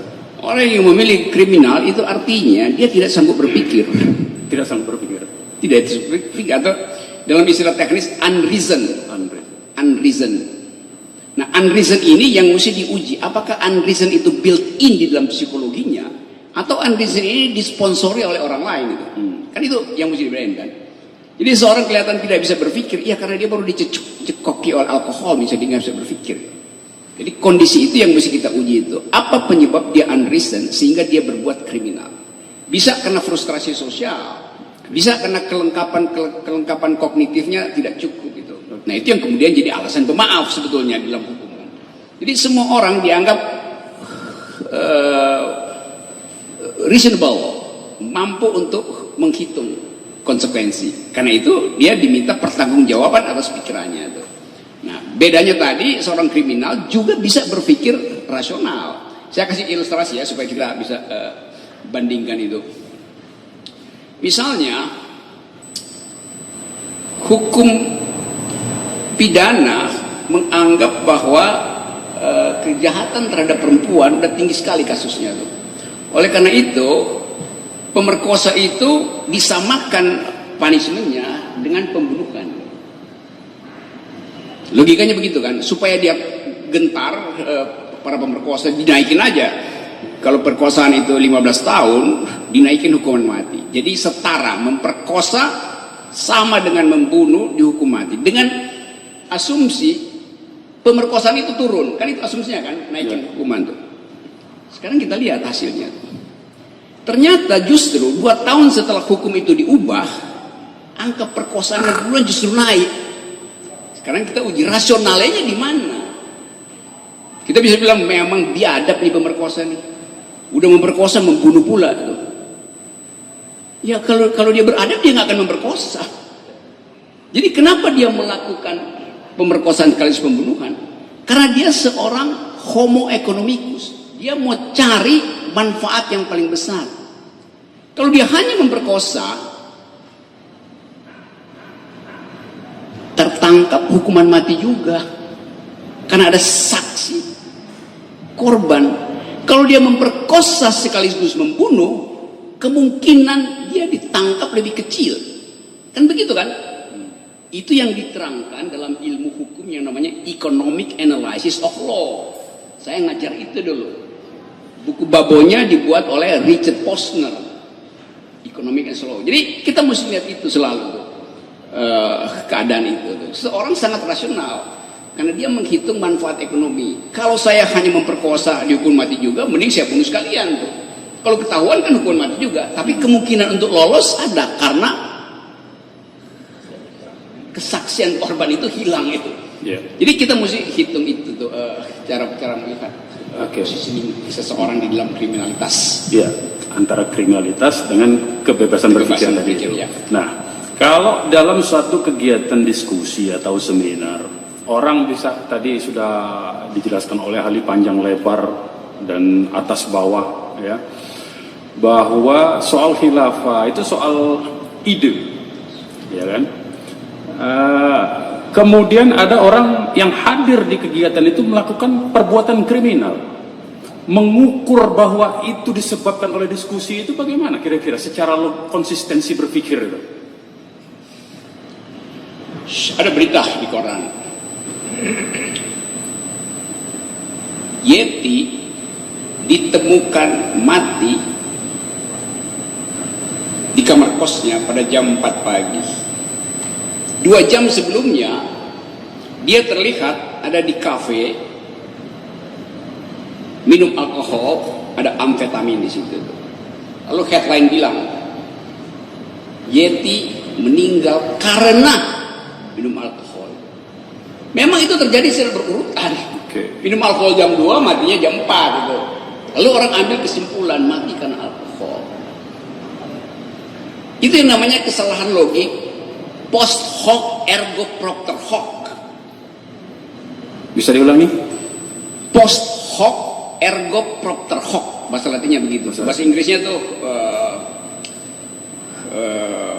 after this, therefore, because of this. Setelah ini, oleh karena itu disebabkan oleh ini. Itu kegagalan logika yang standar kita ajarkan pada mahasiswa. Jangan sampai berpikir post hoc ergo propter hoc. Sesuatu kalau dalam ilmu fisika, sesuatu yang diurutkan secara serial, dia bukan kausal itu. Memang kita kelihatan ini terjadi setelah itu. Tapi ini bukan penyebab itu. Itu pentingnya forensik. Tapi jurnalis kan cepat-cepat mau dapat sensasi kan, ini penyebabnya, itu bukan. Harus diperiksa dulu kondisi-kondisi partikular yang menyebabkan dia meninggal. Baik. Gitu. Jadi ini soal logik saja. Baik. Nah, dengan logika berpikir seperti itu, logic of thinking seperti itu tadi. Ketika ada satu tadi contoh siapa tadi perempuan yang Yeti tadi itu, itu waktunya 2 jam dikasih contoh ya. Kalau kemudian Yeti itu 3 bulan kemudian baru meninggal, kemudian tidak pernah berhubungan lagi dengan teman-temannya yang di minum kafe, di minum alkohol di kafe itu, apakah secara kewarasan berpikir itu masih bisa disebut sebagai ada hubungan kausalitas tentang itu? Padahal dia tidak pernah berkomunikasi apapun setelah itu.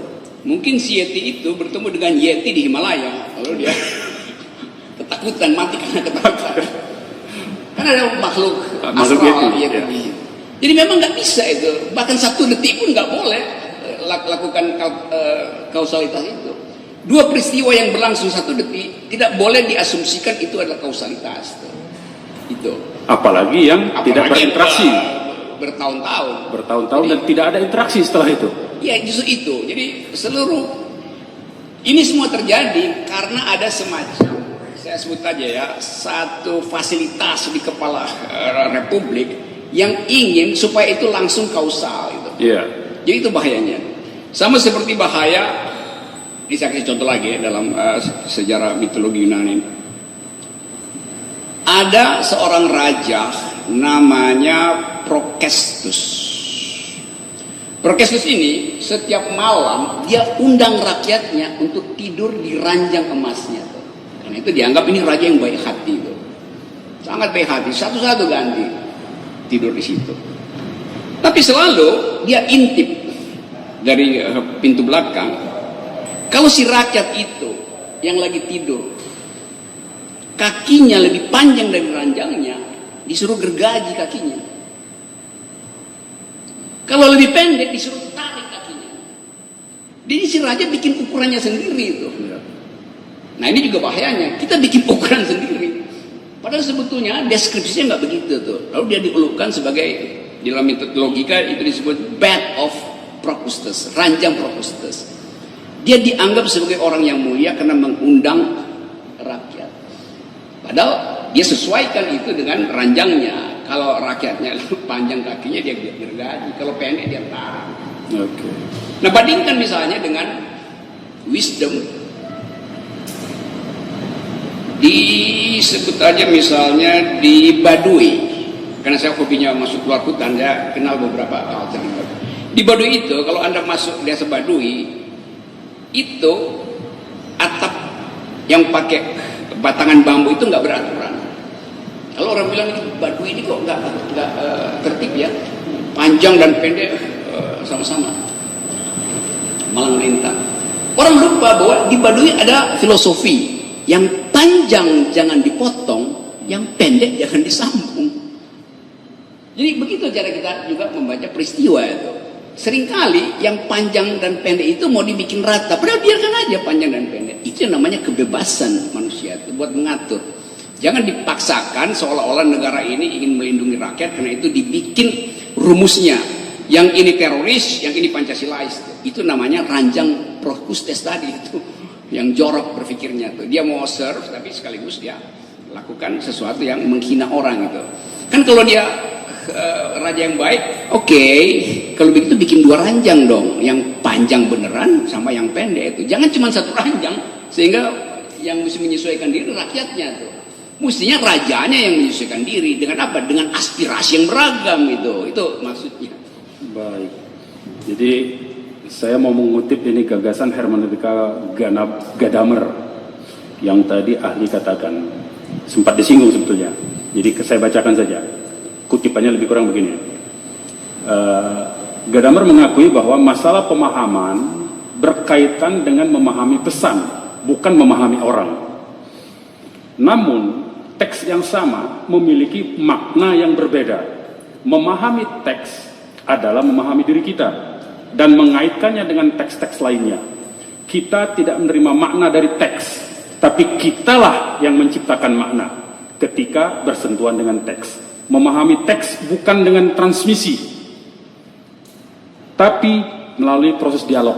Yes. Nah, kaitan dengan perkara umum lah, gitu, ya.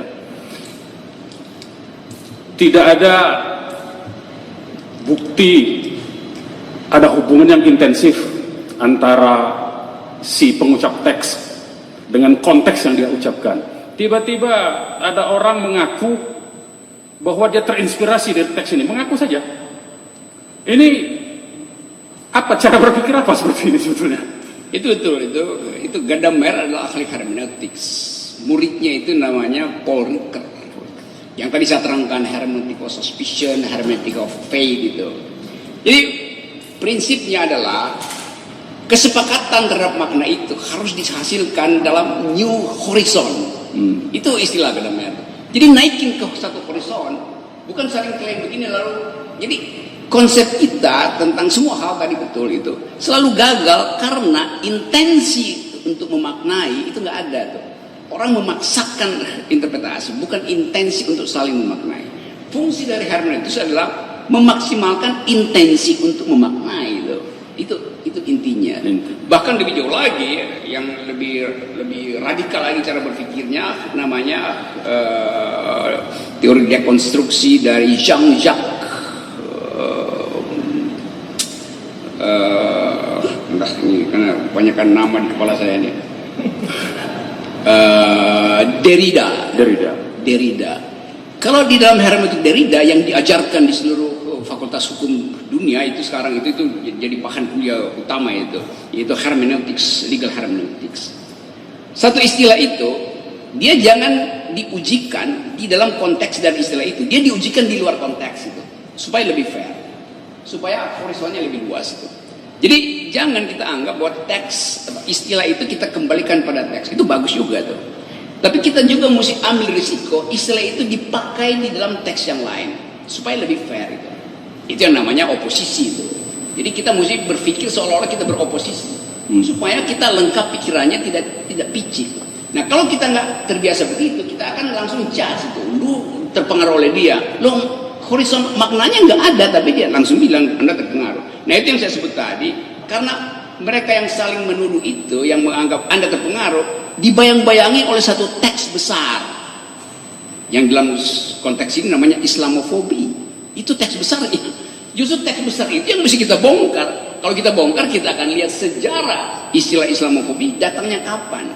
Sebelum Perang Dunia Kedua, setelah Perang Dunia Kedua, ketika ketegangan Timur Barat, atau ketika ada teori clash of civilization yang dibuat oleh pemerintah Amerika, yang disponsori oleh akademisi seperti Huntington itu, dan brain trust seperti Rand Corporation. Nah, semua itu yang dipelajari untuk menghasilkan kembali demokrasi. Nah, Amerika sekarang sedang membongkar itu karena menganggap bahwa ini kok kejauhan nih teori Islamofobi ini. Buku-buku dari Huntington, Clash of Civilization itu dibantai sekarang tuh. Itu hal yang biasa. Sama seperti dulu otoritarianisme Indonesia itu di backup oleh teori-teori man in horseback.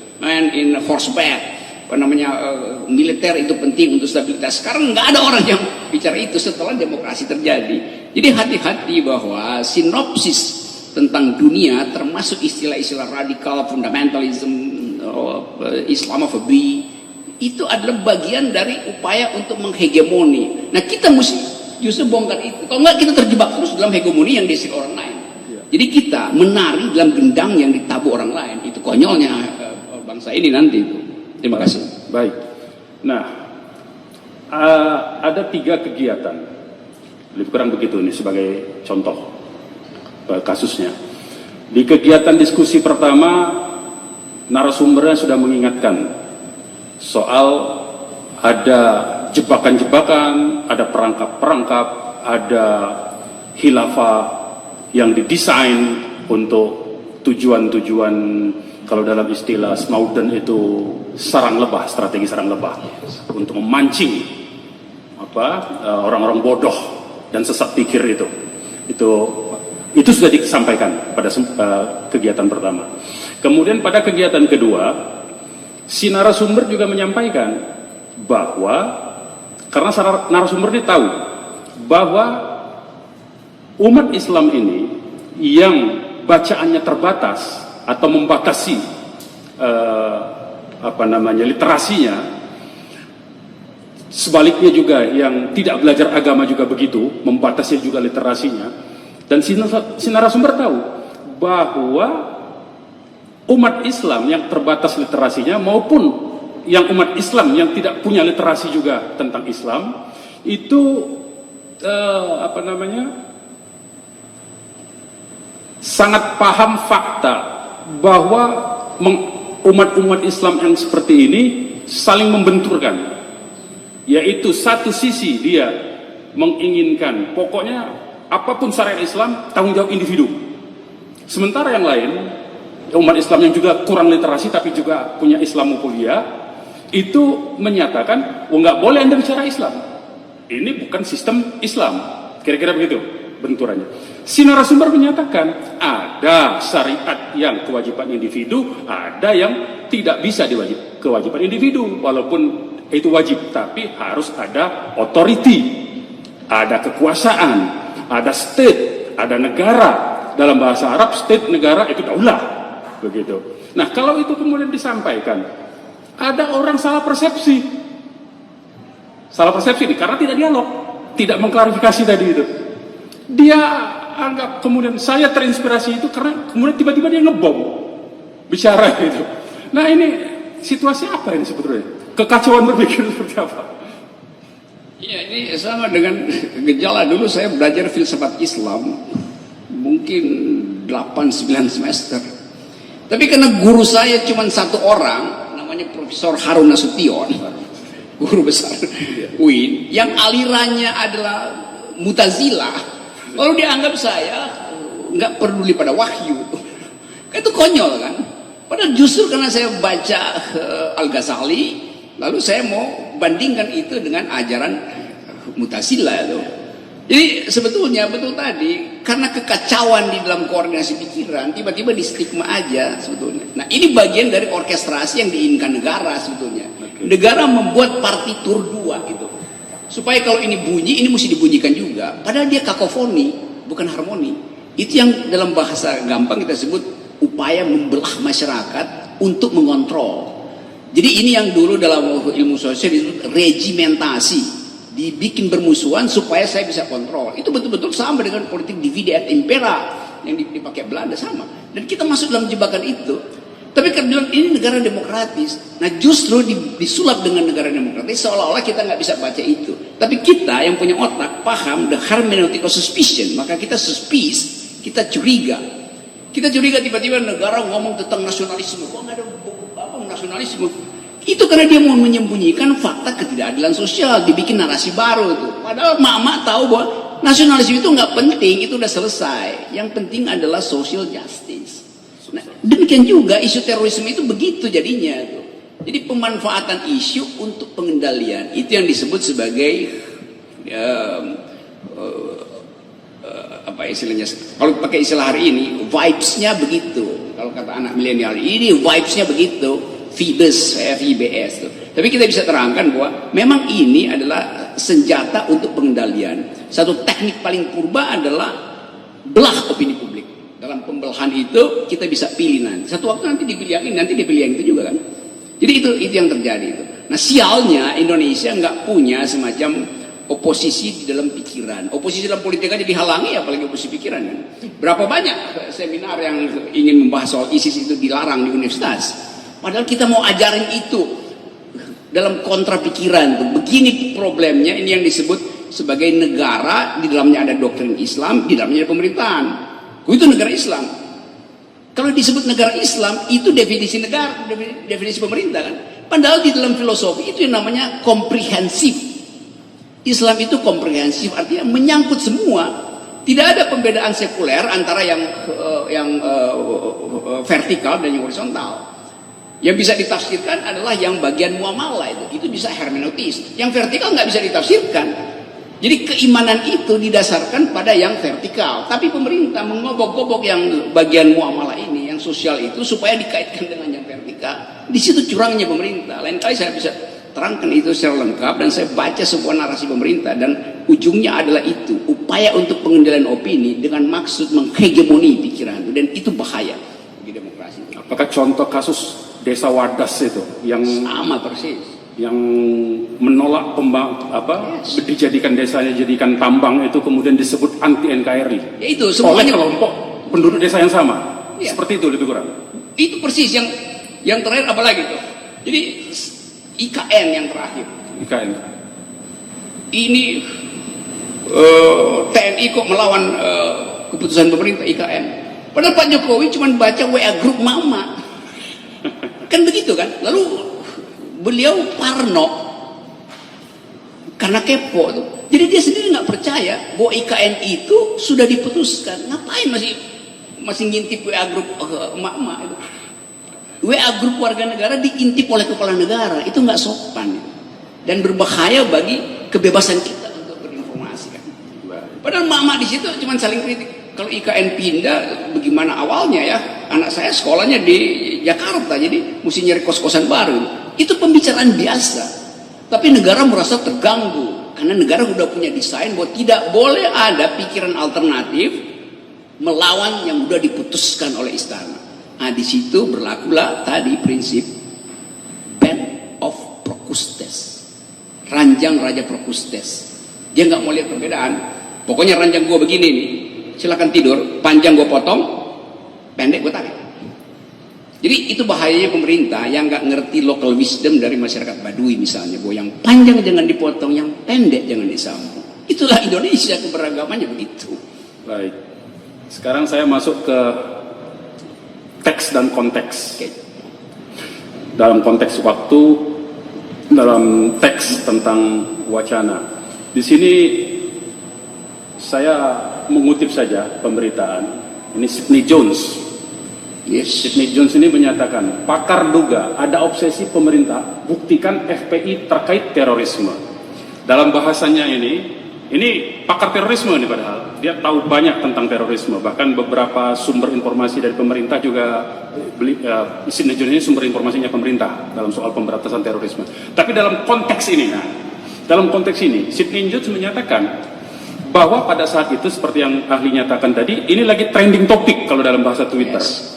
Jadi FPI Makassar itu mencoba untuk membuat public discourse. Nah, diundanglah pembicara dari Jakarta. Nah, kemudian Sidney Jones juga tahu fakta bahwa 3 bulan setelah itu sampai 6 bulan setelah itu FPI Makassar memisahkan diri. FPI Makassar maupun FPI Sulawesi Selatan itu memisahkan diri. Ini dari berita ini. Nah, apa konteks dan teks itu yang dimaksud oleh Sidney Jones? Bisakah ahli menerangkan tentang itu? Iya, jadi sebetulnya seluruh kebolongan logika itu udah ditutup oleh Sidney Jones. Sidney Jones itu ngerti dari A sampai Z, ini orang siapa, kelompok mana, relasinya mana, dia poros mana, NTB, Palu, Makassar, Sumatera Selatan, Utara, tiba di Singapura, kaitannya dengan garis Malaysia, dia ngerti semua itu tuh. Dan saya kenal baik riset semacam itu kok nggak dipakai oleh pemerintah, padahal riset yang paling bermutu tuh. Dan Sidney Jones sendiri bilang, kan dia bilang ini framing, kan itu intinya. Sidney Jones mau terangkan itu sebetulnya. Jadi kalau kita akademisi, kita tahu mana sebetulnya headline yang dibikin untuk menjebak dan mana yang disiapkan untuk counter headline itu. Tinggal soal momentum dikeluarin. Kapan poros ini disebutin, kapan poros ini disebutin. Artinya dari awal intelijen tahu. Lalu dimainkan itu. Kalau saya mau agak nakal, ya ada proyek sebetulnya itu. Dan proyek itu terkait dengan sistem internasional, sistem global sebetulnya. Di Indonesia sebetulnya ada di dalam string itu, semacam wayang, anak wayang dimain-mainkan. Nah sekarang global ideas berubah. Taliban nggak dianggap lagi sebagai teroris oleh Amerika tuh. Deradikalisasi berlangsung di semua kampus di Amerika, dilarang untuk mengucapkan satu kalimat yang berbau Islamofobi, itu langsung kena penalti itu. Jadi ajaib bangsa ini yang seharusnya kita mendahului. Kenapa? Karena kita lebih dahulu pro hak asasi manusia daripada PBB itu. Kita udah masukkan dulu semua itu, baru 2 tahun berikutnya baru PBB adopsi pikiran-pikiran itu kan di dalam semua statuta. Jadi Indonesia lebih dahulu do speak humanity dibandingkan dunia. Nah sekarang terbalik, kita justru dianggap oleh dunia sebagai peternakan kekerasan. Kenapa? Karena state sponsor violence. Jadi ini kekerasan yang disponsori oleh negara tuh. Dan itu Sidney Jones cuma satu. Saya baca literatur banyak yang tiba pada kesimpulan yang sama, bahwa negara-negara pasca demokrasi kalau kehilangan kendali terhadap kemakmuran, dia akan bicara tentang bahaya teroris, bahaya Islamofobi. Itu new kind of global grammar sekarang itu pentingnya kita baca literatur dan paham bahwa bagian ini itu sebetulnya penggalan dari satu sistem global. Nah sistem globalnya berubah, kita masih ada di sini. Nah, Itu yang saya sering sebut dungu. Baik, terima kasih ahli. Nah, ini secara hermeneutik. Kan hermeneutik membaca teks juga. Yes. Nah, apakah ahli bisa memberikan pendapat tentang kalimat ini ya? Setiap orang yang merencanakan dan atau menggerakkan orang lain untuk melakukan tindak pidana terorisme sebagaimana dimaksud dalam pasal mulai dari pasal 6 sampai pasal 12, yaitu kekerasan intinya itu. Ya, artinya apa ini? Antara yang dimaksud dengan menggerakkan dengan perbuatan yang digerakkan. Logika berpikirnya. Ya, itu mestinya penjelasannya bunyinya begini. Kalau saya yang buat itu, ya, saya akan bikin jalan. Supaya dia efektif menggerakkan dan memotivasi, maka si penggerak dan yang tergerak dia harus dempet. Begitu mestinya. Apakah bisa disebut hubungan yang intensif, relasi yang intensif dan tidak terpisahkan begitu? Iya, kalau bisa dirangkai sama-sama, jalan di mana-mana sama-sama. Supaya nggak ada peluang faktor lain masuk, interception di situ tuh, atau intervention di situ. Ya. Jadi memang itu undang-undang yang dibikin longgar supaya nanti orang, ya kan ini cuma pengaruh dalam 2 menit, dia pasti terpengaruh. Kan itu yang mau diambil kan. Jadi ini undang-undang yang menghina rasionalitas manusia. Kalau orang rasional merasa bahwa oke, gue pengaruhi dia hari ini tuh, atau jam ini. Coba kita lihat efeknya 1 detik kemudian. Itu baru bisa diukur, karena nggak ada kemampuan intercept. Udah 2 hari, 5 hari segala macam, sistem hormonnya udah berubah. Reaksi-reaksi psikologinya udah berubah. Bahkan handphone yang dia pegang udah berubah. Handphone itu, sebagai contoh, handphone yang dia pegang, yang dia lihat-lihat gambar itu, sebetulnya handphone masa lalu. Karena setiap 8 jam, teknologi berubah. Apalagi psikologi, karena psikologi kita tergantung pada reaksi intensi kita membaca berita di dalam algoritma yang dibuatkan oleh smartphone. Jadi sekali lagi itu undang-undang konyol, tapi itu memang undang-undang yang dimaksudkan untuk yang disebut state of exception gitu. Dalam keadaan darurat mesti ada yang begituan tuh. Jadi kedaruratan itu udah nggak ada, undang-undang mesti begituan kan. Kenapa? Ya karena ada anggaran yang masih harus dihabiskan. Kira-kira begitu. Baik. Terima kasih ahli. Dari saya cukup yang mulia.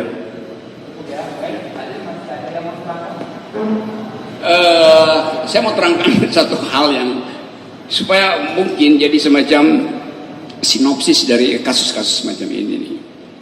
Saya ada di dalam semua peristiwa politik yang berhubungan dengan kekerasan, termasuk peristiwa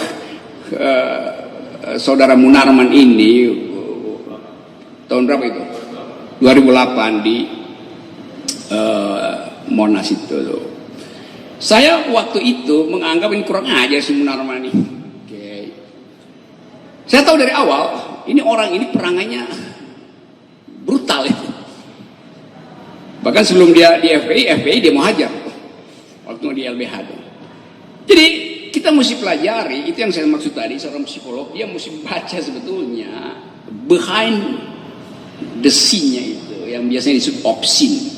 Kalau ada pagelaran itu biasanya panggung itu ada yang scene, ada yang di depan layar, ada yang obscene. Obscene artinya di belakang layar. Di belakang layar itu biasanya bisik-bisik gitu. Nah, bagian bisik-bisik ini nggak dimengerti oleh psikolog tadi misalnya, karena itu saya terangkan. Yang kedua, saya membela pada waktu itu lawan dari FPI itu di Mahkamah Konstitusi, bahkan jadi saksi ahli di situ tentang ide kesetaraan gender segala macam itu. Tapi saya selalu datang dengan poin bahwa saya tidak ingin prejudice. Jadi saya terangkan itu data secara. Nah, belakangan kita mesti fair melihat bahwa orang itu di dalam kondisi tertentu wataknya itu bisa beralih secara palsu sebetulnya. Nah, sekarang kita uji misalnya, itu watak yang benar dari Munarman yang di Monas apa yang di sekarang? Yang anti ISIS, yang menjadikan FPI sebagai gerakan sosial, yang mengambil alih fungsi dari Departemen Sosial, Departemen Kesehatan oleh FPI itu. Kan timbangan itu mesti kita bikin. Jadi sekali lagi saya hanya mau ingatkan bahwa sinopsis atau grammar yang ada di istana itu grammar lama, padahal masyarakat udah pakai grammar baru. Nah, grammar baru itu yang dihalangi diucapkan oleh kita, oleh istana. Jadi istana ingin Munarman sama seperti yang dulu terus itu, FPI yang dulu terus itu. Kayak itu ngaco kan?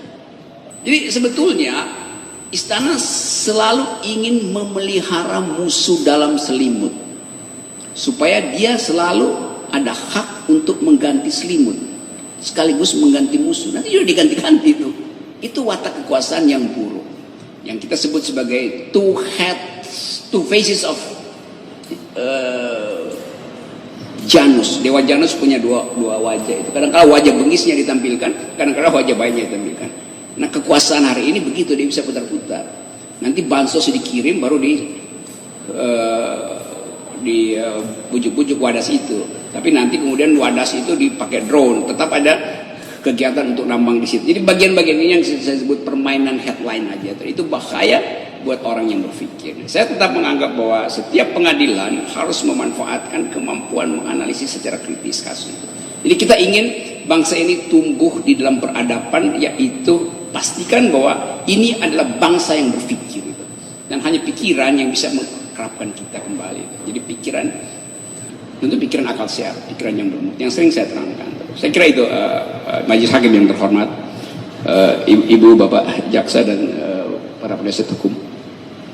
Mohon maaf kalau ada perangai atau kata-kata saya yang kadang-kala merembes kemana-mana, karena kadang-kala itu memang saya sengaja.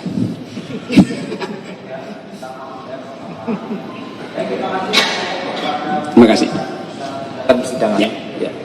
Mohon maaf Pak, ini KTP-nya Pak.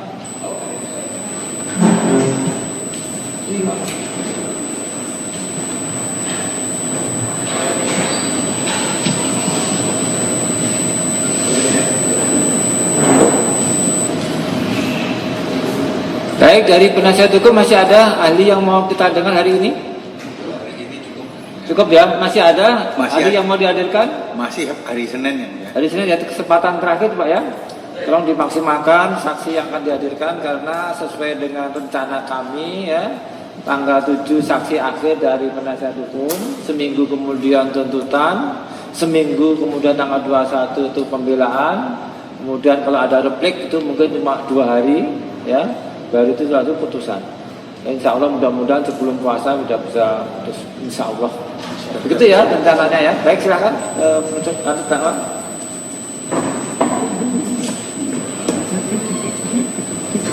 Baik ya, terdakwa, penuntut umum dan penasihat hukum untuk hari ini selesai untuk pemeriksaan saksi. Penasihat hukum masih akan menghadirkan saksi. Insya Allah sidang berikutnya akan kita buka kembali pada hari Senin tanggal 7 Maret 2022. Ya, sidang kita selesai dan ditutup. Hadirin dimohon berdiri.